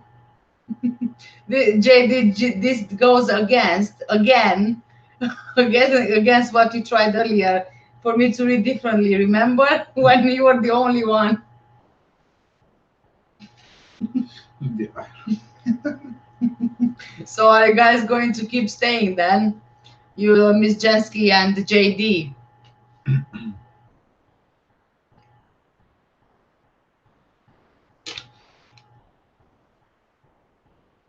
Karen is saying, and don't forget, they never searched us. They were very busy. Yes, apparently they are very busy supporting the police in their investigation from inside the apartment, sitting on the bed on the laptop. That's brilliant support. Okay. Yeah. They were jogging. They were playing tennis afterwards. Yeah. Yes. Good job, JD. Yes. Poor Jay. You can. If we can, then you can as well. Yes. Okay, let's carry on to chapter 14. Yes. Madeleine's parents call attention to her death. At the end of May, my wife Sophia visits me at the offices of the Department of Criminal Investigation in Portimao. She brings a flower basket filled with orchids, roses, lilies, and gerberas, decorated with butterflies and birds in shades of green and yellow, the two colors symbolizing the mobilization of effort around Madeleine. A little note from my daughters accompanies it. Papa, we love you. Don't forget about us, but find Madeleine, Rita, and Inez. That bouquet stayed in my office, withering as the days went by, and the hope of finding Madeleine alive dwindled. It is at this time that suddenly the parents seem to admit the possibility of their daughter's death. Afterwards, and to this day, if I am not mistaken, they take exception to this hypothesis. Perhaps we were being naive, but it had seemed to us that Kate was going to provide us indirectly with indications about where her daughter's body was to be found. For example, at the beginning of June, she informed us that the body could have been hidden in the outlet of a sewer pipe at Praia da Luz, or on the cliffs to the west of the beach, where she happened to run. She will say later that this information had been given to her by mediums possessing psychic power, in search of a body with Krugel's machine. Kate had heard of a man called Krugel, a former South African army colonel who had allegedly perfected a machine enabling him to detect the presence of a body. A decomposing body emits particles. If hair from the deceased person is placed in the machine, it detects identical particles. On June the 9th, Kate asks friends to go to her home in England to collect some of her daughter's hair and send it to Krugel. On June 28th, the McCanns request Kruger's presence in the Algarve. They want to make his intervention official and seek the agreement of the PJ. Thanks to Madeleine's hair, the South African allegedly determined a sort of imaginary line that allowed him to state that the body was in the Vila da Luz area. The Portuguese and English police learn with amazement about these supposed cutting-edge technologies dedicated to locating bodies. Of course, we knew that such apparatus existed, especially in the United States, but Krugel's mysterious machine leaves us all speechless. Kate and Jerry, they stick to their guns. They saw a television program in which the effectiveness of Kruger's method was demonstrated, and so are persuaded that the man will be able to move the investigation forward. Without being convinced as to the validity of the method, the police end up acceding to their request. The show is about to begin. At customs in South Africa, as well as in Portugal, Kruger refuses to allow his machine to be submitted to security control. It must be neither X-rayed nor opened. He claims that this would damage it and that his production secret risked being unveiled. Finally, after long hours of negotiation, the man, his apparatus, and the journalist accompanying them take off for the Algarve. It's now the middle of July. In late afternoon, they are driven to the Department of Criminal Investigation in Portimao, where a PJ team of investigators is waiting for them. They suggest that we watch a video about this famous invention produced by the woman accompanying him, so that we can judge for ourselves. We are still not convinced. The following day, a few inspectors accompany Kruger to Praia da Luz for him to officiate. Operations progress in the following manner. Kruger climbs to the highest point west of Praia da Luz, places a hair into the machine, and traces an imaginary line in an easterly direction. He repeats the operation to the north of Praia da Luz and traces another line towards the south. He then determines the point of intersection of these two lines. From this point, he defines a corridor about 300 meters wide, bound by the cliffs on the right and the Roman baths on the left. The inventor then states Madeleine's body is in this area. The National Guard, who had already combed this area after the disappearance, conduct more searches, once again to no avail. As harassed when he left as when he arrived, Kruger goes back to South Africa, taking machine and journalist with him. That's the end of chapter 14. So what did you guys think of the Kruger's famous invention machine? Another waste of time and money. Yeah. That's what I think. Oh well. He tried. He tried to become famous. Well, yeah. Anyone, any comments, or shall I just carry on? Probably people just fell asleep. Did you guys fall asleep?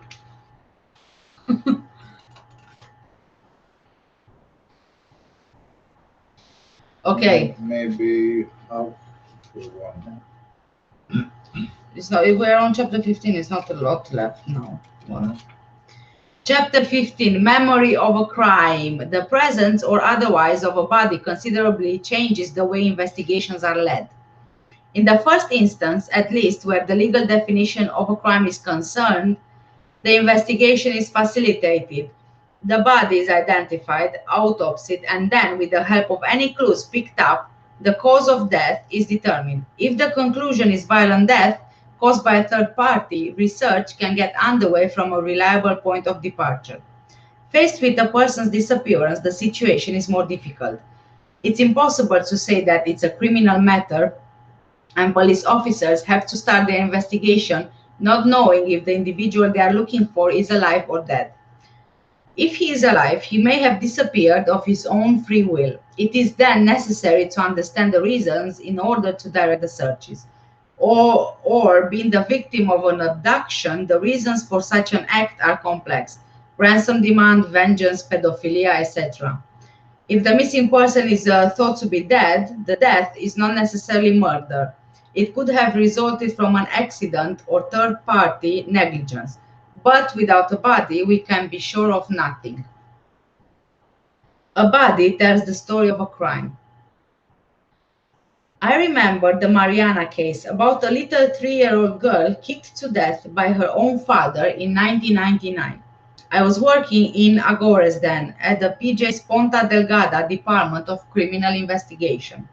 At 8 o'clock on Monday morning, a woman doctor required to issue the death certificate for a child notices that her body is covered in suspicious injuries. She alerts us immediately. We arrived at the family home.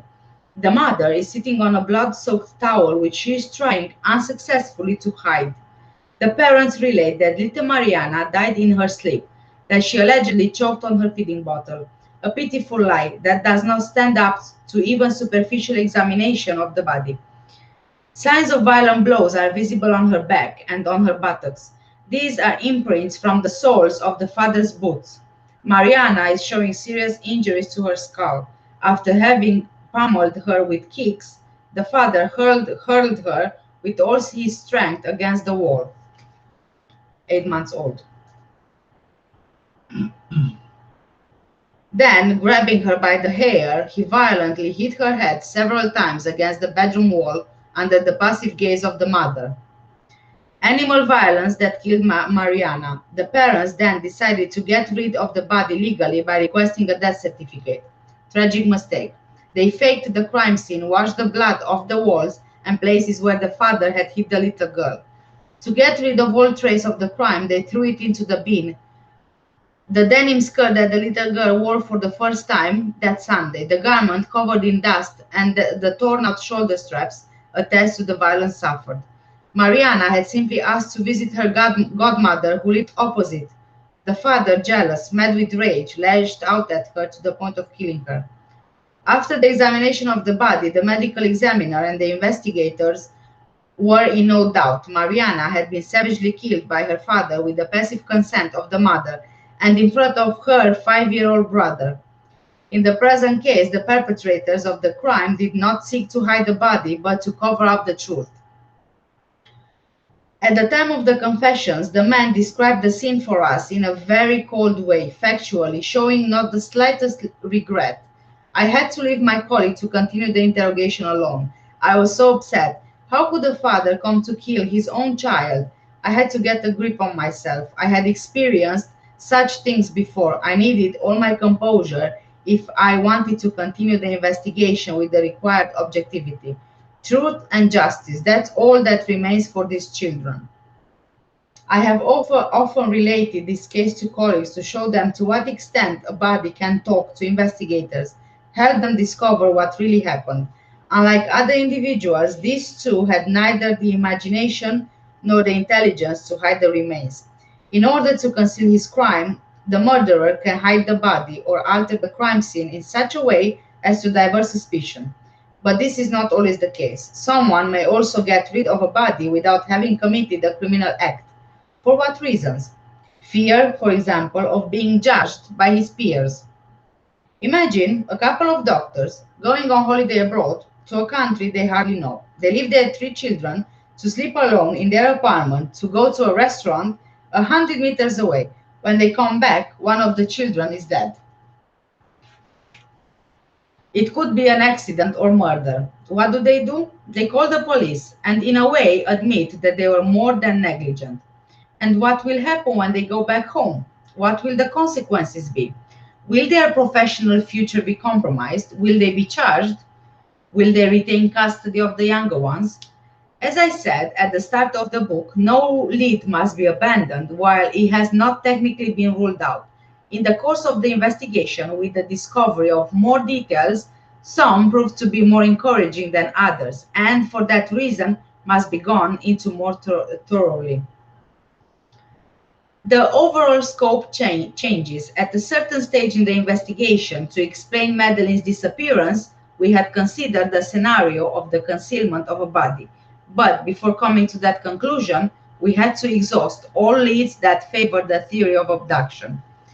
The crime scene is not meaningless. The place the person disappeared from is the true point of departure for the investigation. It's the spot where clues are concentrated that will direct the research. Fingerprints, biological samples, blood, and other traces. The apartment where Madeleine slept, similar to so many others, differs, however, on 2 fundamental points, which add to the difficulties of our work. It's a holiday apartment that acquires new guests every week. Moreover, it is situated in a hotel complex in which hundreds of employees are moving around. The situation is not the same when a child disappears from her usual place of residence. There, she is known, has routines.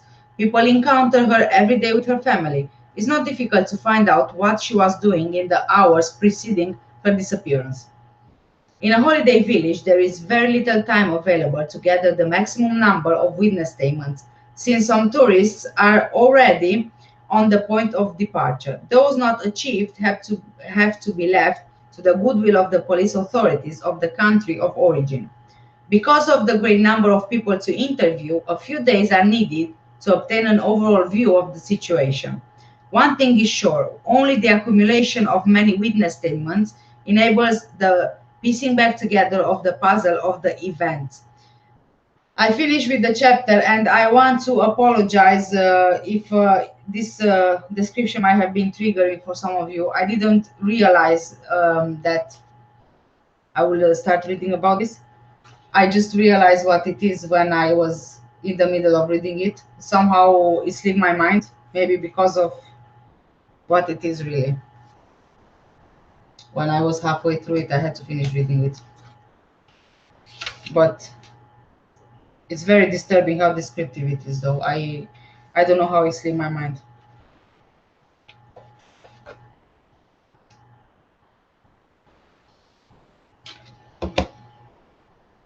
Okay, let's move on to the comments. Robert, if the machine worked, everyone would use it. Yes, I think that's true. I think that they just employed for more money, you know, to have some other excuse to spend those money, and again to send the PJ in the wrong direction.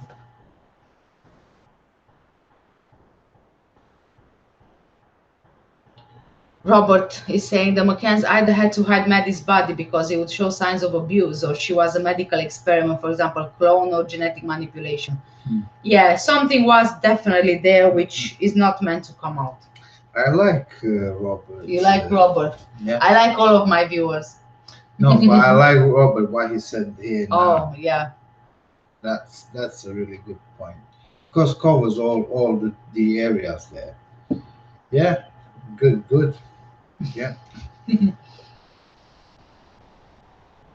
Miss Jansky, or they drugged her and gave her too much.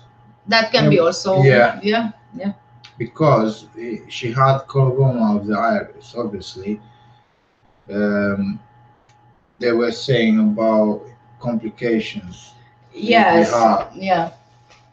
And then if you account the calpol night as well, which contained antihistamines as a sedative, antihistamines in combination with the coloboma of the iris and potential heart defect that can have deadly consequences. Yeah. Yeah. There you go. Apples just went in. I had no sugar. Had to use brown sugar maple syrup. That's fine, brown sugar as well. Don't worry. You'll make caramel sauce. Caramel sauce. She tries to find the right accent there. Don't worry. Yeah. What is the next one? Oh, brown sugar is better, Robert. Yeah. Okay, guys, so what do you want me to do? Do you want me to carry on? It seems like you guys are very quiet all of a sudden. Did you go to sleep?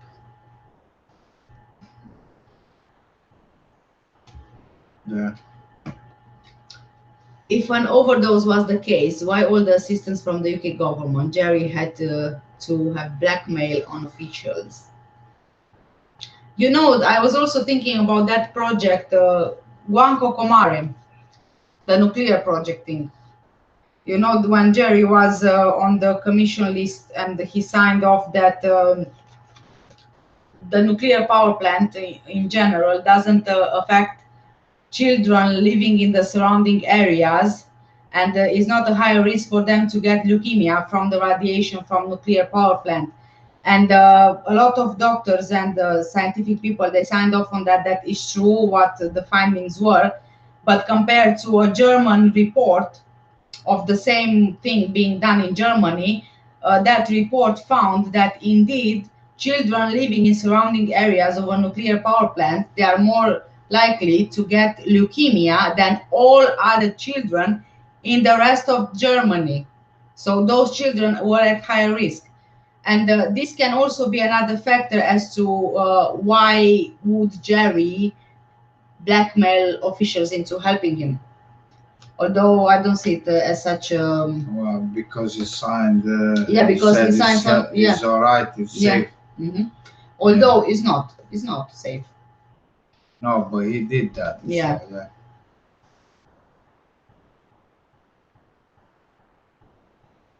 Yeah. Yeah. I think same applies. Whatever the cause of death, why the assistance, either way. Yes. I still think that it must have been something that the government is working on. Yeah. Which obviously we won't know about, and somehow Jerry and Kate and all those people in the group, they play a role in it. Otherwise, why would they all be, protected? And there needs to be something. I don't know. Someone else was saying if the MI5 or MI6 was involved with staging the crime scene, then why didn't they kill Kate and Jerry McCann and make it look like an accident? But I think that at that point it would have been just too obvious. I mean, your daughter disappears, and then all of a sudden you and your husband have an accident as well. It's a bit, No, it's. Mm, I don't know. No. They are good for planting stuff anyway. You mean the secret services? Yeah. Yeah. So Robert says so either pedophilia or medical secret. I'm inclined to believe more likely medical secret, Yeah. something clone or something. Yeah.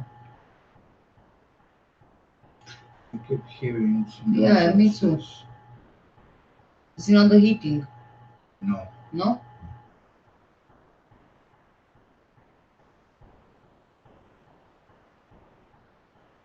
Eve. I have heard of Eve, yes, I have, but I didn't look too much into it. But now that you reminded me, I'll have a look into it. Miss Jansky, Tony Blair had a lot to do with it. Some people think it was to help his image after Iraq war. Yeah, I've read about that as well. Yes. Yeah, but Gordon Brown was the one who went to sign the Treaty of Lisbon.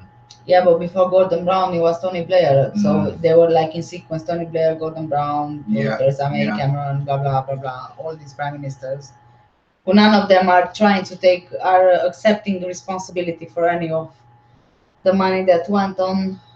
Yeah. The search. But they are still giving them the money. Yeah. Yeah, and the Iraq War was a mistake. Well, he did what he did. He tried to find reasons to put blame. They do what they do, and they just went. So ahead. what was with the Iraqi war? Was it that they believe they found some nuclear weapons hidden, or how was it? No, they made it look like the Iraqis were like literally making nuclear weapons, some sort of biological nuclear things. And when they got there, they couldn't find anything. No. And wasn't Dr. Robert Kelly involved in this story, where he's the world renowned? He was a world renowned specialist in weaponry, right? Mm-hmm. And then he found apparently committed suicide on the beach. Yeah. Was he not the same person? I think I remember Robert the Kelly. name. Yeah. Kelly. Yeah. But they went there and they did what they did. They got Saddam Hussein and they just finished him quick, and that's it. Yes, weapons of mass destruction. Yeah, weapons of mass destruction. And as far as I know, apparently Robert Kelly killed himself, but he went to the beach. He took a knife and he cut only one of his wrists, and he took some kind of medication. That didn't sit right with me, because to me it just didn't seem like a suicide. To me, it just seemed like a stage suicide, really. Yeah, yeah. Yeah, that's the one with Jansky. Yeah. What did I say? Robert Kelly. No, David Kelly. David Kelly, yeah, David Kelly, and he's the one who committed suicide. Apparently on the beach he was found, but I don't think that he committed suicide. I think he was just stage suicide. Yeah. I think he knew too much. On on a Sunday beach. Yeah. Yeah. Good.